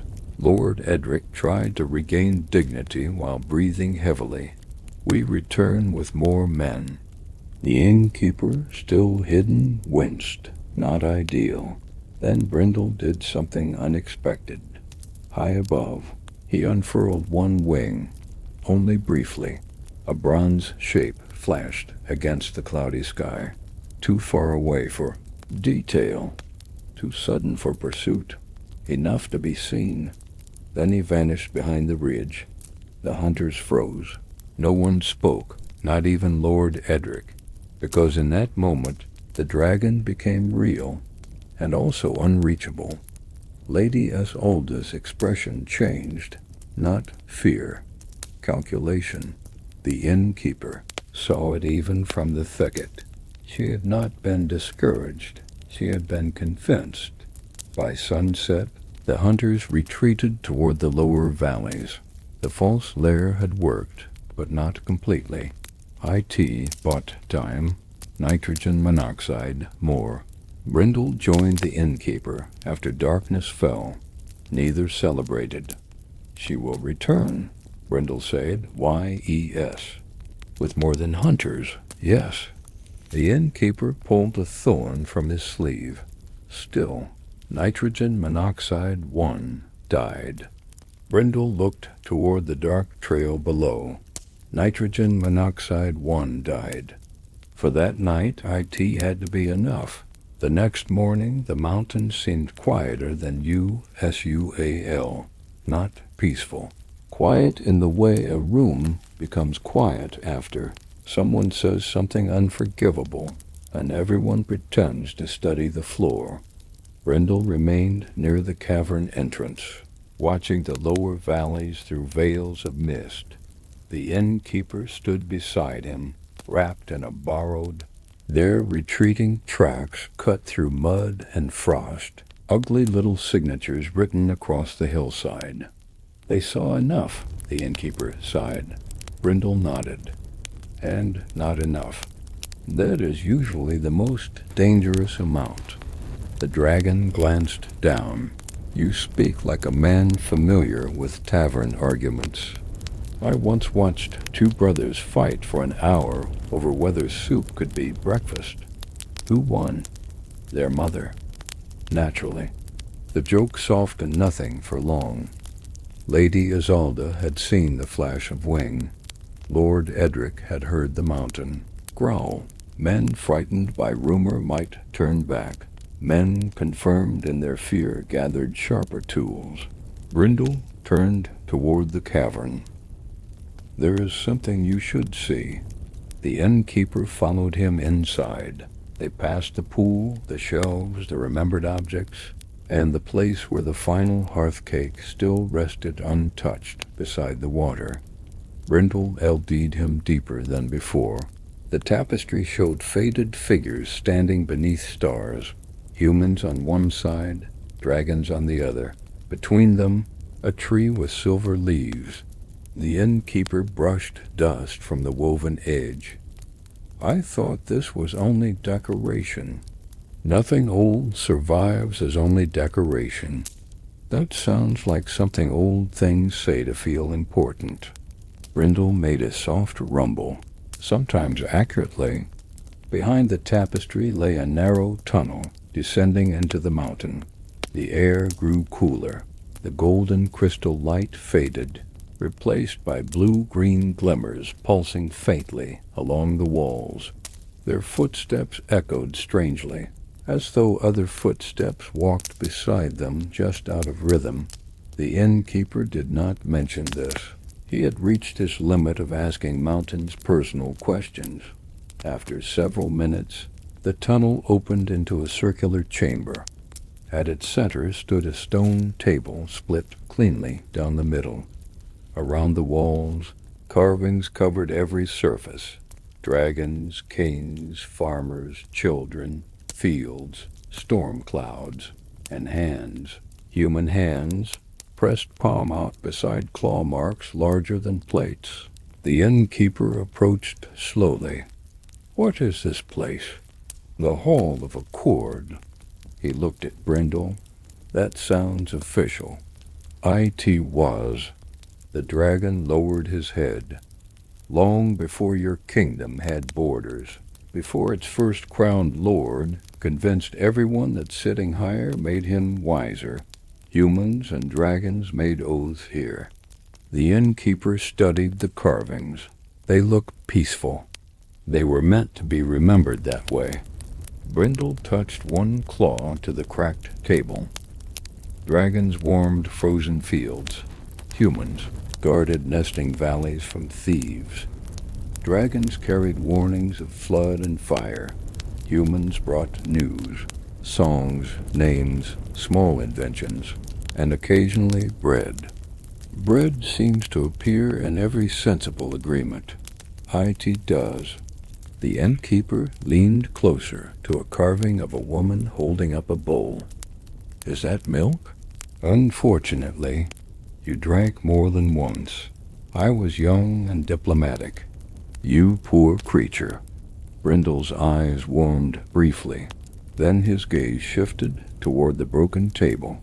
The accord lasted nearly 400 years. What broke IT? Fear helped. Greed finished IT. The innkeeper waited. Brindle continued. A prince discovered dragon eggs were worth kingdoms to men. who believed power could be stolen if only the container was beautiful enough. He took 3 from a western nest. The cavern seemed colder. What happened? The mother burned his fortress gates, but spared the village around them. The prince called that mercy proof of weakness. That sounds like a prince. He demanded every dragon submit to his crown. The innkeeper looked at the split stone table, and they refused. Yes, war followed. Not at first. First came speeches. Worse, much worse. An eccentric fact came then, quietly tucked into grief. In the old accord, every oath was spoken twice, once in human words and once in dragon breath over wet clay. The breath hardened the clay instantly, sealing the promise into tablets that could survive flood, fire, and very determined bureaucracy. Some tablets still lined the chamber shelves, stacked like sleeping books. The innkeeper picked one up carefully. Marks shimmered across IT. Not letters exactly. Not pictures either. He felt warmth beneath his fingers. What does this one say? Brindle looked. That the eastern villages would leave the high meadow unplowed during nesting season. And in return, dragons would keep wolves from the lambing fields. The innkeeper swallowed. Simple. Most peace is simple before proud men improve IT. He set the tablet down. Does anyone else know this place exists? Perhaps. Lady Isolde? I do not know. That was the answer he had feared. They walked along the walls while Brindle translated fragments. Here was an oath about wells during drought. There, one about bells rung, not an alarm, but invitation. Another promised safe passage for healers crossing mountain paths. One carving showed a dragon curled around a village during a blizzard, wings spread as shelter. The innkeeper stood before IT for a long while. This changes everything. Nitrogen monoxide. Brindle's voice was soft. It changes nothing unless someone believes IT.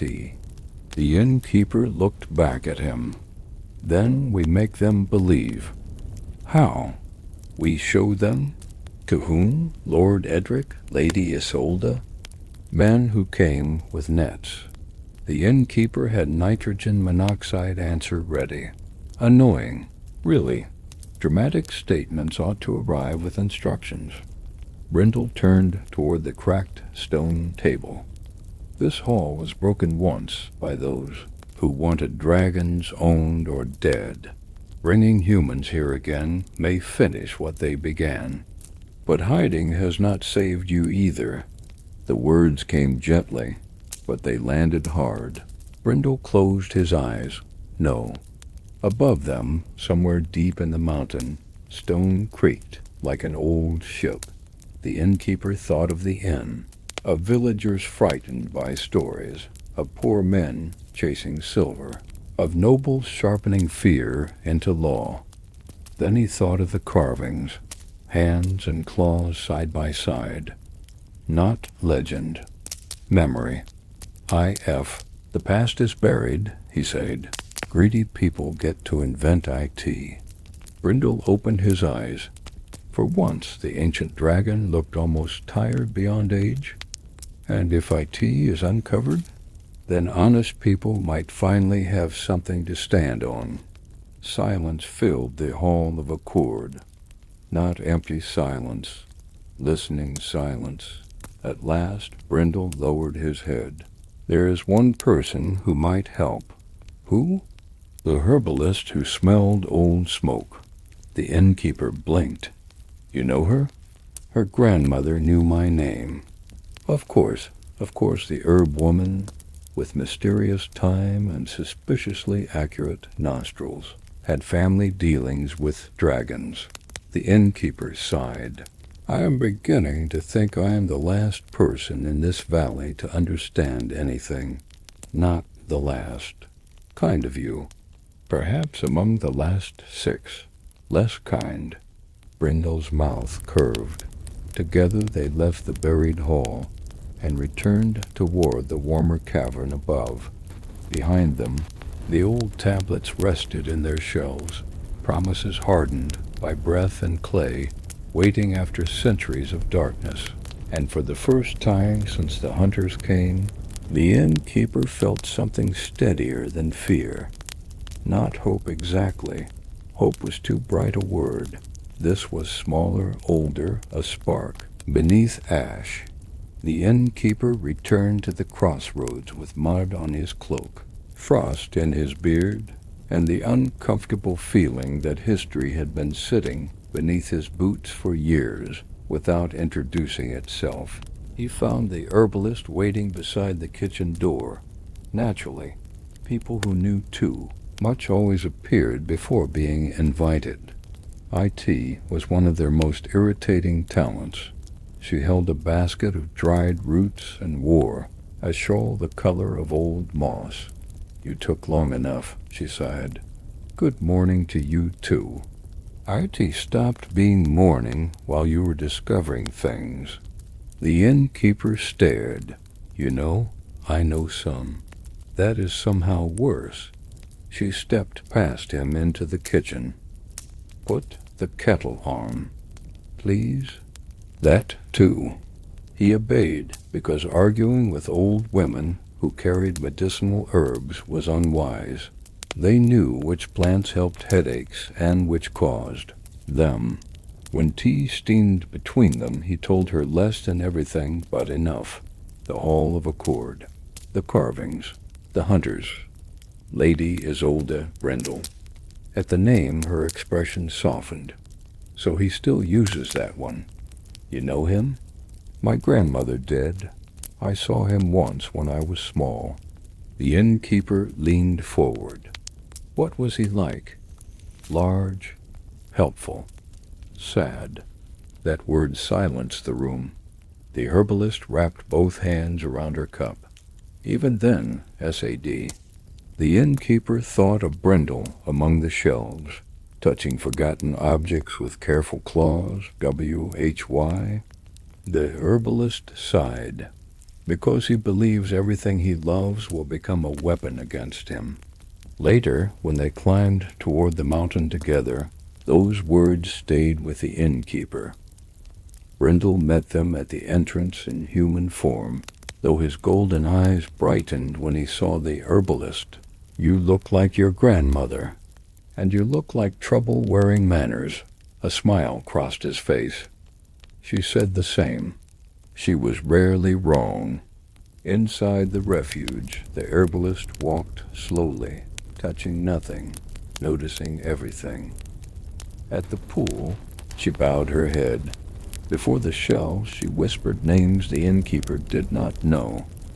Brindle watched with a stillness that seemed almost painful. At last, the herbalist turned to him. "They're coming again." "Yes, then you must tell him." Brindle's expression closed. "No." The innkeeper looked between them. "Tell me what?" The dragon shifted uneasily. Seeing a dragon uneasy was deeply unsettling, like watching a castle beside a disliked heights. The herbalist did not soften. "He cannot help you while stepping around your silence." Brindle looked away. For a moment, the only sound was water dripping into the pool. Then the dragon exhaled. The human shape dissolved. Bronze scales returned. Wings unfolded slightly, filling the cavern with shadow. "I am not afraid of hunters," Brindle sighed.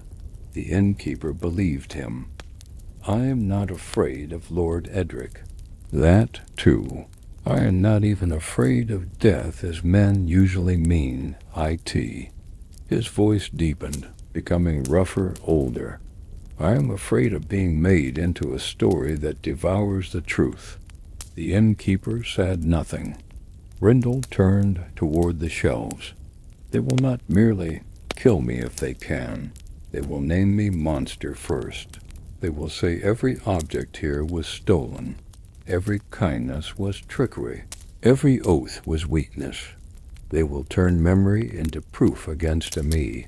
He touched the willow crown. This was given freely. Then the cracked harp. This was entrusted. Then the wooden horse. This belonged to a child who asked me to keep it until spring. Spring never came for her village. The innkeeper swallowed. Brindle's great eyes lowered. If they find this place, they will not see lives. They will see treasure, evidence, trophies. The herbalist's voice was quiet, and that is not all. Brindle closed his eyes. No. The innkeeper waited. Brindle opened them again, and now the ancient creature looked unbearably weary. There were eggs here once. The cavern seemed to hold its breath. Yours? Yours. Yours. Yours. The innkeeper asked. Brindle nodded. 3. No joke came. None belonged here. They were hidden in the lower chamber after the wars began. My mate guarded the western passes. I guarded the northern sky.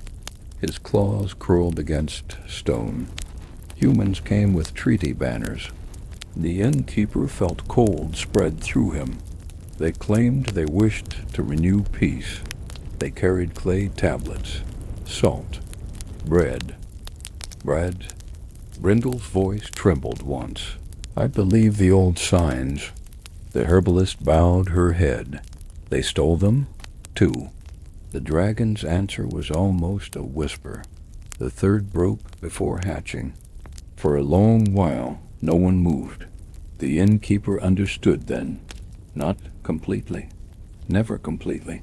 But enough to fear. Beneath Brindle's strength was not fear of pain. It was fear of trust becoming a doorway for loss. An eccentric old belief came to the innkeeper's mind, absurd and tender at once. Some mountain folk used to say dragon eggs could hear songs through stone, and that lullabies soon nearby made the hatchlings dream of open skies. He wondered who had sung to Brindle's EGGS.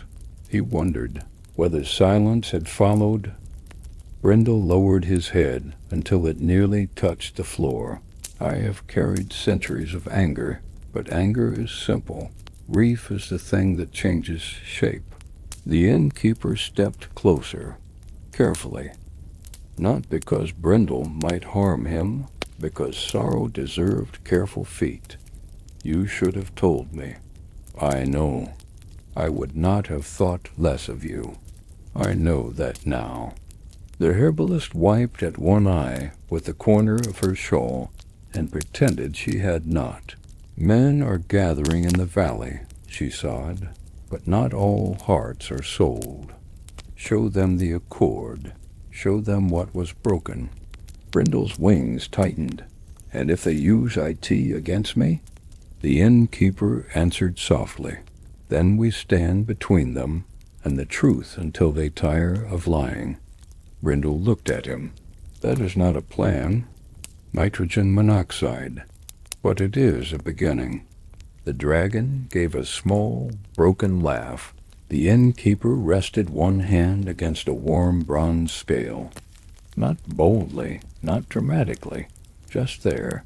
And Brindle, who had outlived kingdoms, lowered his head beside an innkeeper and an herbalist and allowed himself, for a single quiet moment, not to guard every sorrow alone. The innkeeper had never considered himself a strategist. He knew how to organize a busy kitchen during harvest season. He knew exactly how many loaves could fit into the largest oven without one developing an unreasonable attitude toward its neighbors. He knew that if 2 merchants requested the same room, the wiser course was to pretend there had been a misunderstanding until one accepted the smaller bed. Military planning, however, had never appeared in his list of talents, yet somehow, by sunrise, he found himself standing around a stone table with a dragon, an herbalist, and a blacksmith. trying to outthink nobles. Life was becoming unnecessarily imaginative. The blacksmith looked from Brindle to the innkeeper. So, you've made unusual friends. I have. The blacksmith nodded once. I suspected you did. I saw him lift 2 grain sacks with one hand, and that seemed suspicious. I've known you for 15 years. Fair. The blacksmith scratched his beard. I also noticed he never complained about hot soup. Brindle tilted his head. Humans complain about soup? The innkeeper and the blacksmith answered together, constantly. The dragon sighed. You are remarkable. Not in the way you'd hope, the innkeeper admitted. They gathered inside the Hall of Accord. Morning light filtered faintly through hidden cracks high above, brushing the ancient carvings with silver. The broken stone table stood between them. A reminder, a warning. The herbalist spread several rough maps across the surface. They will return from 3 directions. The blacksmith frowned. How do you know? I listen. To whom? Everyone. The innkeeper nodded approvingly. That is generally where information hides. She pointed to the eastern valley. Lord Edric favors direct approaches. Then to the southern pass. Lady Isolda prefers certainty. Finally, the western ridge. The hired hunters will search where nobody else wishes to climb. The blacksmith studied the routes. They'll surround the mountain. Brindle remained calm. They believe I will flee. Won't you? Asked the blacksmith. No. The answer carried quiet certainty. This refuge has protected memories longer than your kingdom has existed.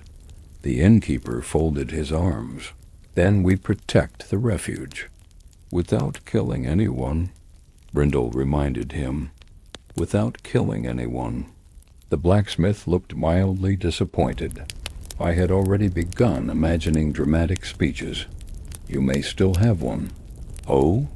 IT simply cannot end with someone falling off a cliff. You're taking all the fun out of this. The innkeeper smiled. That has become my specialty.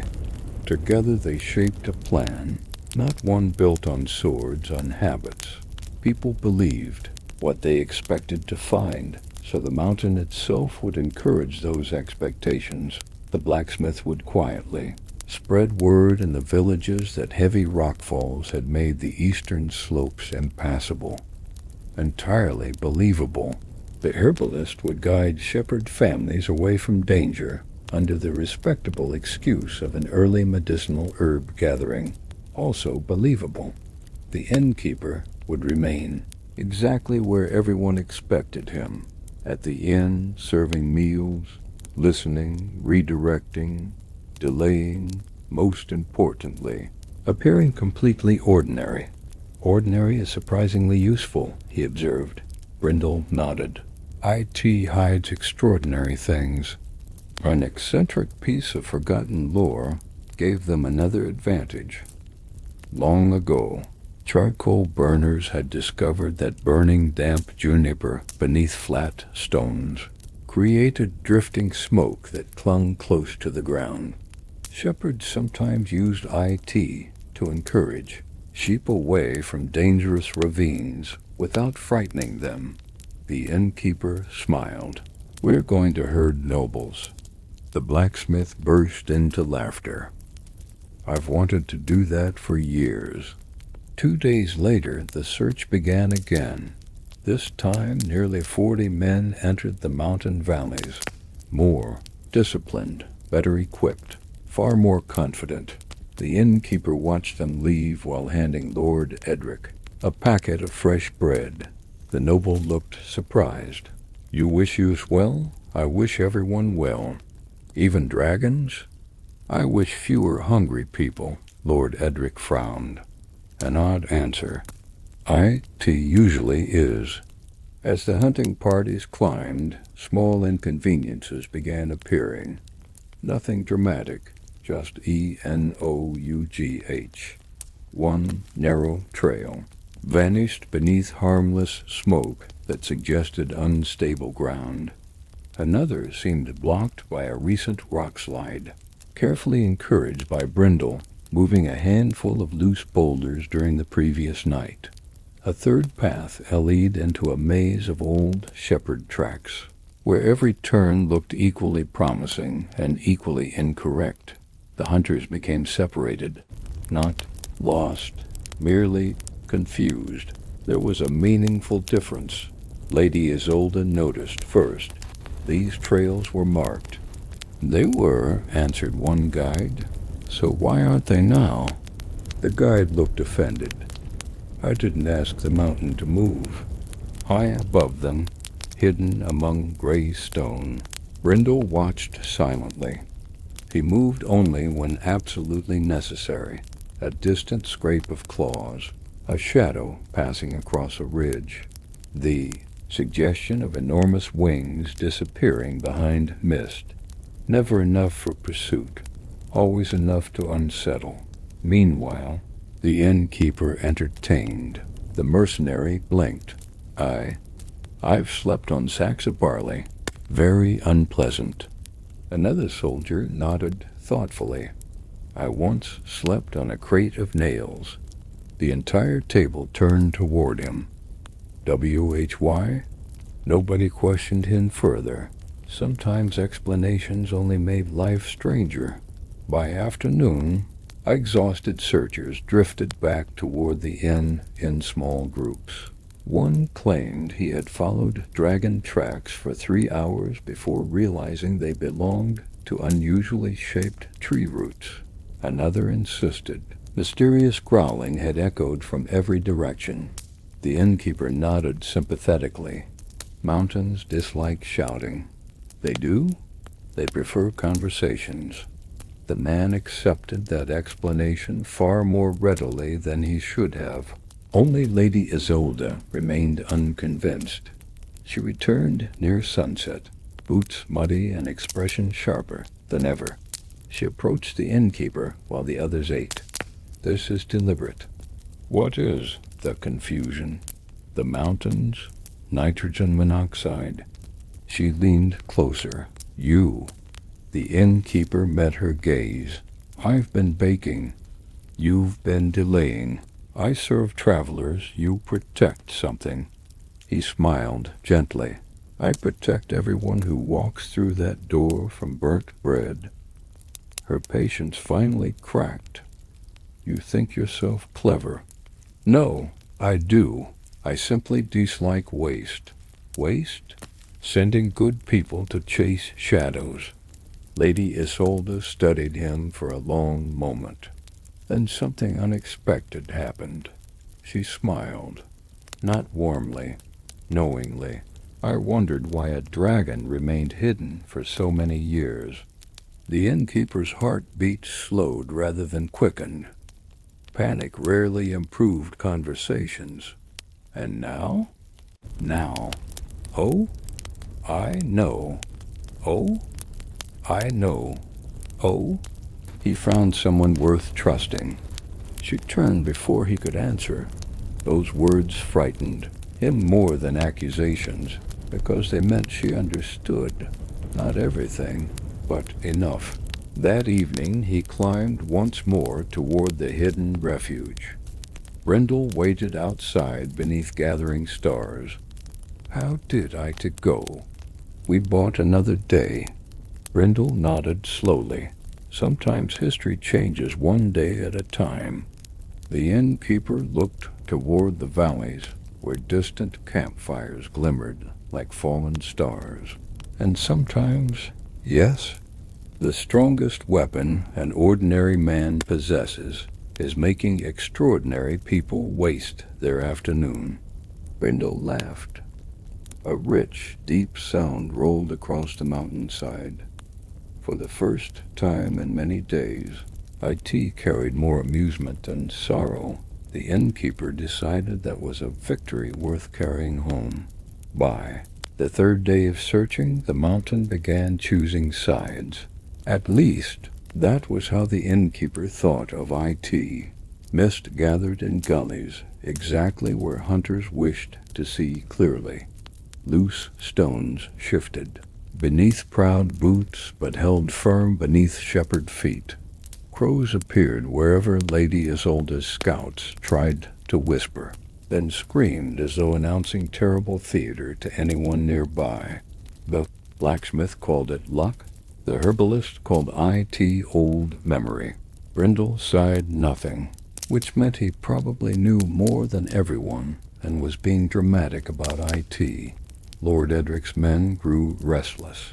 They had climbed, sweated, slipped, cursed politely in front of nobles, and discovered nothing except bruises and a passionate dislike of pine roots. By afternoon, tempers began cracking. "We are being LE'd in circles," one hunter snapped. Another pointed toward the upper ridge. "I saw wings there yesterday." "You saw a cloud." "Clouds do not have tails." "Depends how much ale you drank." The innkeeper, who had joined them under the harmless pretense of delivering food, quietly handed out bread and listened. Hungry men argued badly. Fed men argued slower. Slower arguments could be steered. An eccentric fact helped him here. Old mountain guides sometimes carried boiled eggs in their pockets, not to eat, but to test hot springs hidden beneath snow. If the egg warmed too quickly, the ground was unsafe. The innkeeper shared this fact with 3 suspicious soldiers, and within minutes they were discussing eggs instead of dragon tracks. It was not heroic, but it worked. Meanwhile, the herbalist lead villagers to the lower meadows, pretending to gather late roots while quietly keeping them away from danger. The blacksmith accidentally broke a wagon axle carrying iron nets uphill, then apologized so convincingly that even Lord Edric accepted the delay. The axle had not broken accidentally. The blacksmith later described it as a disagreement between wood and destiny. Near sunset, the mountain made its grandest move. The hunters had gathered beneath a high ravine, where Lady Isolde believed a hidden entrance must lie. She was wrong, but less wrong than before. The true passage waited beyond the next ridge. Too close. Brindle watched from above, hidden among stone. The innkeeper stood below with the search party, feeling every heartbeat. Then a deep crack echoed across the slope. Everyone froze. A sheet of old snow, loosened by sun and secret dragon claws, slid from the upper rocks. Not an avalanche, not deadly. A vast white sigh. It poured across the ravine entrance, burying the trail beneath heavy snow and shattered ice. Men shouted and stumbled back. Horses pulled at reins. One soldier dropped to his knees and began praying with impressive speed. When the snow settled, silence followed. Then, from somewhere high above, the mountain gave a low answering groan. Lord Edric paled. Lady Isolde stared at the blocked ravine, jaw tight. "We dig?" she sighed. "No," Lord Edric answered. She turned sharply. "Nitrogen monoxide? Not tonight. We are close. We are tired. The slope is unstable. Fear does not suit you. Neither does being buried." For once, pride lost to common sense, barely. The party withdrew. As they descended, the innkeeper looked back once. Above the snow line, a bronze glimmer vanished into mist. That evening, storm clouds gathered. Rain fell first, then sleet, then soft snow, drifting over tracks, smoothing torn earth, covering every false sign they had made. By morning, the mountains looked untouched, as though no greedy search had ever climbed them. At the crossroads, Lord Edric announced the hunt would pause until weather cleared. The men cheered too quickly. Lady Isolde did not cheer. She stood outside the inn, watching the peaks disappear behind cloud. The innkeeper joined her, carrying a broom. Bad weather for hunting. Convenient weather. Weather often is. She looked at him. You think this is over? Nitrogen monoxide. Good. That wasn't optimism. It was accuracy. Her expression soft, unexpectedly. You could still walk away. So could you. I have invested too much. That's how gamblers lose their boots. I am not gambling. N.O.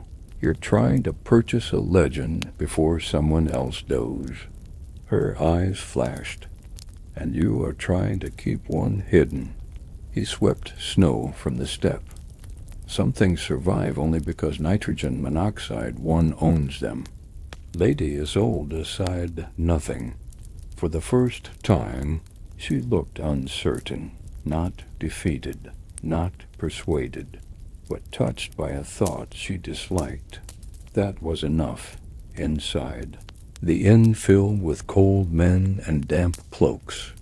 The innkeeper served stew until his arms ached.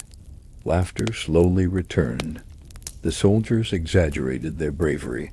As soldiers often did once, danger was nitrogen monoxide, longer present enough to correct them. The blacksmith lifted his mug. To the mountain. Several men raised theirs. To the mountain. The innkeeper smiled, far above. Old magic and falling snow guarded a secret chamber, a hidden dragon, and shelves of remembered lives. That night, Brindle came only as far as the apple trees. Snow rested on his human cloak without melting. The refuge is safe, he sighed. For now. For now, the innkeeper handed him a wrapped parcel. Hearth cakes. Brindle accepted it carefully. You made more? You looked tragic last time you ate them. That encouraged you, naturally? Brindle laughed softly. The sound mingled with the falling snow. For a little while, the world felt hushed and kind, not because danger had vanished, because IT had been held back by clever hands, stubborn friends, old paths, weather, memory, and one mountain that apparently had nitrogen monoxide patience for treasure hunters. The innkeeper looked toward the hidden peaks. Your home keeps its promises, Brindle nodded. So do yours. And beneath the quiet snow, the crossroads slept safely. Winter arrived gently at first, then all at once, like a polite guest who removes his cloak and reveals he has brought 7 relatives. Snow covered the fields. Ice silvered the well rope. Travelers came fewer and slower, wrapped in wool and complaints. The hunt did not resume, not because Lord Edric had forgotten, not because Lady Isolde had surrendered, because the mountain passes close beneath snow so deep. Even ambition hesitated at the edge that gave the valley time, and time, when handled carefully, could become stronger than fear. The innkeeper used it well. He told no one the truth outright. Truth, when too large, frightened people as badly as lies. Instead, he let smaller truths wander. He spoke of old agreements between mountain folk and the high places. He mentioned villages once protected from wolves by fires that appeared along ridges. He told travelers that not every creature larger than a horse wanted to eat the horse, which several horses would have appreciated hearing earlier. The herbalist helped. She produced songs her grandmother had taught her, strange lullabies about bronze wings and warm fields after frost. She sang them while grinding roots or bandaging fingers, as though they were ordinary tunes. People listened, then remembered that their own grandmothers had known similar scraps. That was how memory returned. not as a trumpet blast, as someone saying, "Wait, I heard that too." The blacksmith became useful in his own loud way. Whenever men boasted about killing dragons, he asked whether they had ever fought a goose. Most had not. He then explained, with great seriousness, that any man untested against a goose should reconsider larger reptiles. This argument proved surprisingly persuasive. By midwinter, the reward still existed, but excitement faded. People had roofs to mend, animals to feed, children to keep from licking frozen hinges. Greed did not vanish. IT simply grew tired. Lady Isolde visited once during the deepest snow. She arrived without guards, her horse steaming in the cold. The innkeeper found her outside, staring toward the hidden peaks. "You continue protecting him," she sighed. He did not ask whom she meant. "You continue seeking him, less eagerly than before." That sounds almost like wisdom. "Do not insult me. I'd never dare." She almost smiled. Almost. For a long while they stood in silence. Then she sighed, "My husband collected relics." The innkeeper waited. He believed old things gave him importance. Did they? Nitrogen monoxide. Her breath misted in the cold. They made him frightened of losing them. The innkeeper leaned on his broom. That happens when keeping becomes owning. Lady Isolde looked at him sharply. "You speak as though someone taught you that." "Many guests have, and perhaps one dragon. Perhaps—" She closed her eyes briefly. "When spring comes, Lord Edric will try again. I know. I may not help him." That was not the same as friendship. Not even close. But IT was a stone removed from a wall. The innkeeper nodded. That would be a decent beginning. She mounted her horse and rode away without another word. Some people changed like dawn. Others changed like ice thawing under a cloudy sky. Slowly, unevenly, still, carried farther in cold air. Sound traveled strangely beneath frozen stars. But when he did come, he sat beneath the apple trees in human shape, sharing warm milk and hearth cakes with the innkeeper while the proud chicken slept indoors, dreaming of conquest. One night, Brindle brought a small clay tablet from the Hall of Accord. "This belongs with you for a while." The innkeeper took it carefully. "What does IT say?" Brindle translated, "Those who feed the stranger keep the road from becoming empty." The innkeeper stared at the old marks. That was an oath? A proverb first, then an oath. I like IT, so did many. He kept the tablet hidden beneath a loose floorboard, wrapped in linen beside the scale. Not as treasure, as trust. Years later, he would understand that this was when the tale truly began changing. Not when a dragon first ate at his table. Not when hunters climbed the guides refused dangerous routes. Farmers claimed lambing. Season required every able hand. The priest preached against greed, whether the dragon had agreed to measurements. Nitrogen monoxide one ordered chains. Lady Isolde sent nitrogen monoxide money, nitrogen monoxide maps, nitrogen monoxide encouragement. Without her, Lord Edric looked less like a hero and more like a young man shouting at weather. After 2 fruitless weeks, he left. Officially, he declared the creature had flown beyond the kingdom. Unofficially, most people decided the mountains disliked him. Both explanations suited the innkeeper perfectly. Peace did not return with a song. IT returned through chores.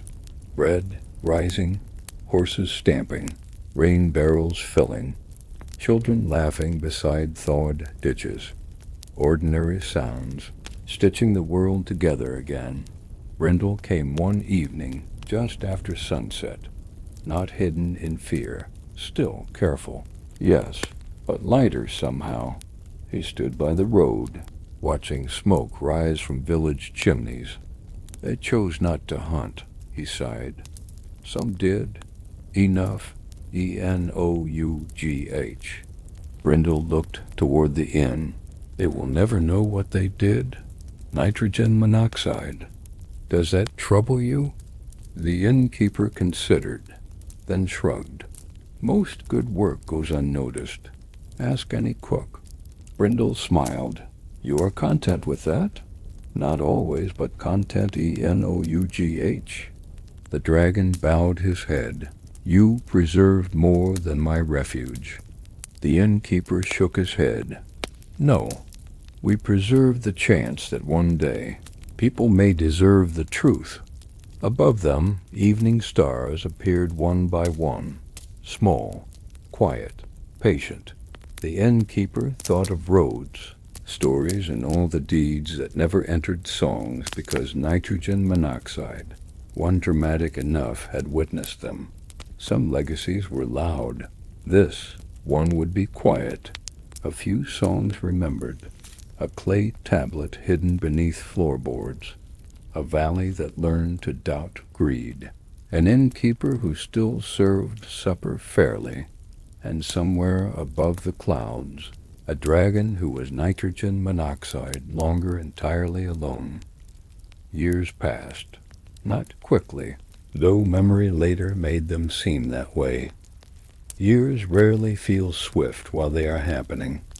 They arrive with leaking roofs, stubborn winters, sore knees, burnt pies, good harvests, bad harvests, weddings, funerals, and at least one argument every spring about whether turnips deserved their reputation. The innkeeper grew older. His hair thinned.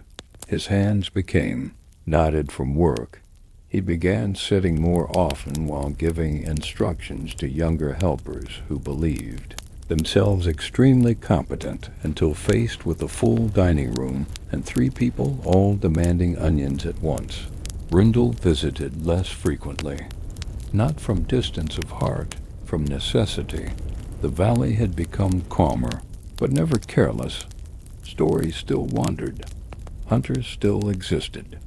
Nobles still had the unfortunate habit of believing maps were invitations, yet sometimes on quiet evenings the dragon came, always after dark, always gently, sometimes in human shape, sometimes not. When he appeared beneath the apple trees, the innkeeper would bring bread, honey, and hearth cakes if his hands were steady enough to bake them.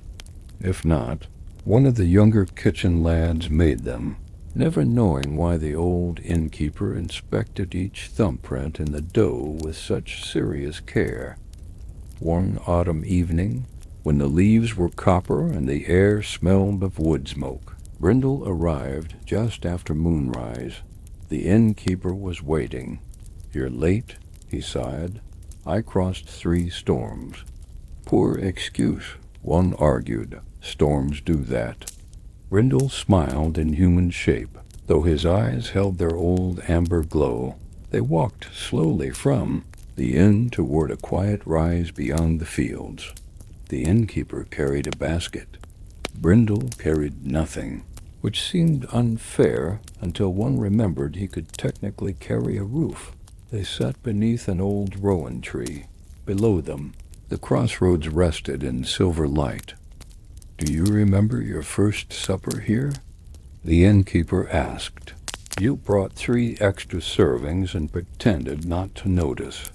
"I noticed. I know. You ate tomorrow's smoked fish. I regret nothing. Dragons rarely do. We regret more than humans think." The innkeeper looked at him then. Brindle's face, though disguised, seemed worn by centuries. Not weaker, only quieter, like a great fire banked low. From the basket, the innkeeper removed bread, cheese, apples, honey, and 2 hearth cakes. The dragon touched one gently. Still applewood ash? Always. They ate beneath the rowan while crickets sang in the grass. For once, there was little to say friendship that survives long enough learns silence as a language. At last, Brindle reached into his cloak and drew out the old willow crown. The innkeeper stared. You brought tea from the refuge for tonight, WHY? Brindle turned it carefully between his hands. I once promised the children who made this that I would keep it until their village celebrated spring again. The innkeeper's voice softened, but IT never did. Nitrogen monoxide. The dragon looked toward the sleeping valley, yet spring came elsewhere, many times. I think promises sometimes must be allowed to change shape. The innkeeper nodded slowly. That sounds wise. It took me 6 centuries. Bit slow. I am thorough. They both laughed softly because the night deserved gentleness. Brindle placed the willow crown at the base of the rowan tree, not abandoned, released. An eccentric old custom said rowan trees guarded travelers from losing their way between worlds. People tied red threads to their branches, tucked bread among their roots, and whispered names they wanted safely remembered. The innkeeper had once thought IT charming nonsense. Now he was less confident about dismissing nonsense. Nonsense had introduced him to a dragon. Brindle bowed his head. For those remembered late, the innkeeper placed a hearth cake beside the crown. For those who still find spring, the wind stirred the leaves. Somewhere far away, an owl called once. The innkeeper felt tired suddenly, but not sadly. Just tired in the way a man feels after carrying something precious a long distance and finally setting IT down safely. Brindle looked at him. You changed my life, the innkeeper snorted. I fed you. That was part of IT, a large part considering your appetite. A meaningful part. The innkeeper smiled. You changed mine too.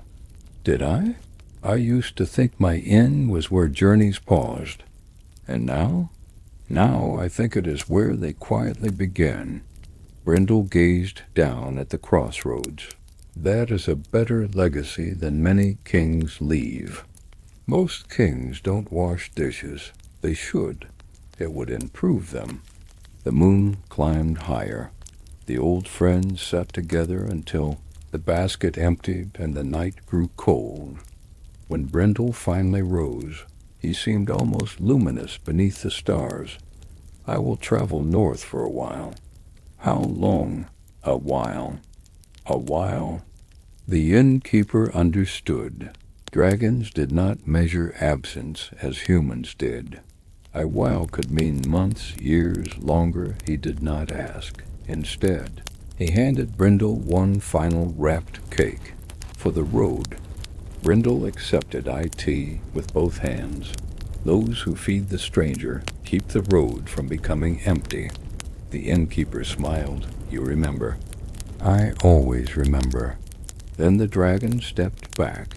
His human shape loosened like mist. Bronze scales caught the moonlight.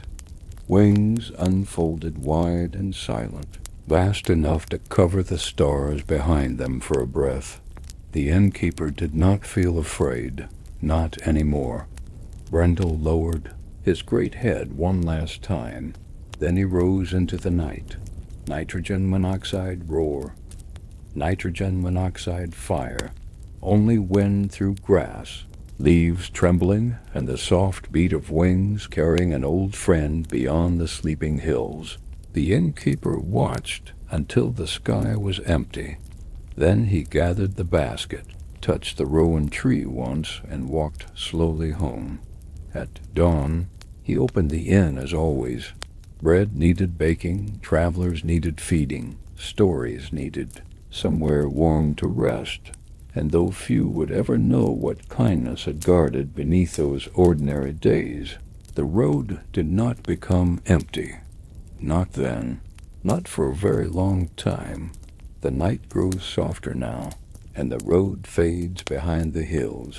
The old innkeeper's hearth burns low, not with urgency, but with that patient glow that asks nothing from anyone. Outside, the fields rest beneath moonlight.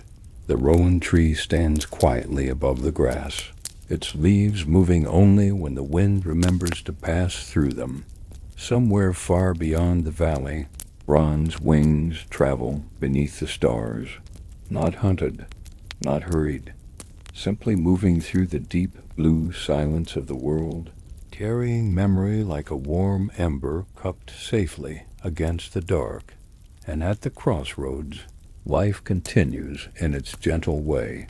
Bread rises, rain taps on shutters. A weary traveler finds a bowl of stew waiting. A child hears an old song about dragons warming frozen fields, and does not yet know whether to believe it. That is all right. Some truths are patient. Some stories do not demand belief at once. They only settle nearby, soft as a cloak over tired shoulders. So let the candles dim. Let the roads grow quiet. Let the mountains keep their secrets. And let every kind thing done in silence remain safely held by the night. You are warm here. You are safe here. And somewhere, just beyond the edge of sleep, an old dragon remembers the taste of honey. A good man remembers his friend, and the stars shine calmly over both of them.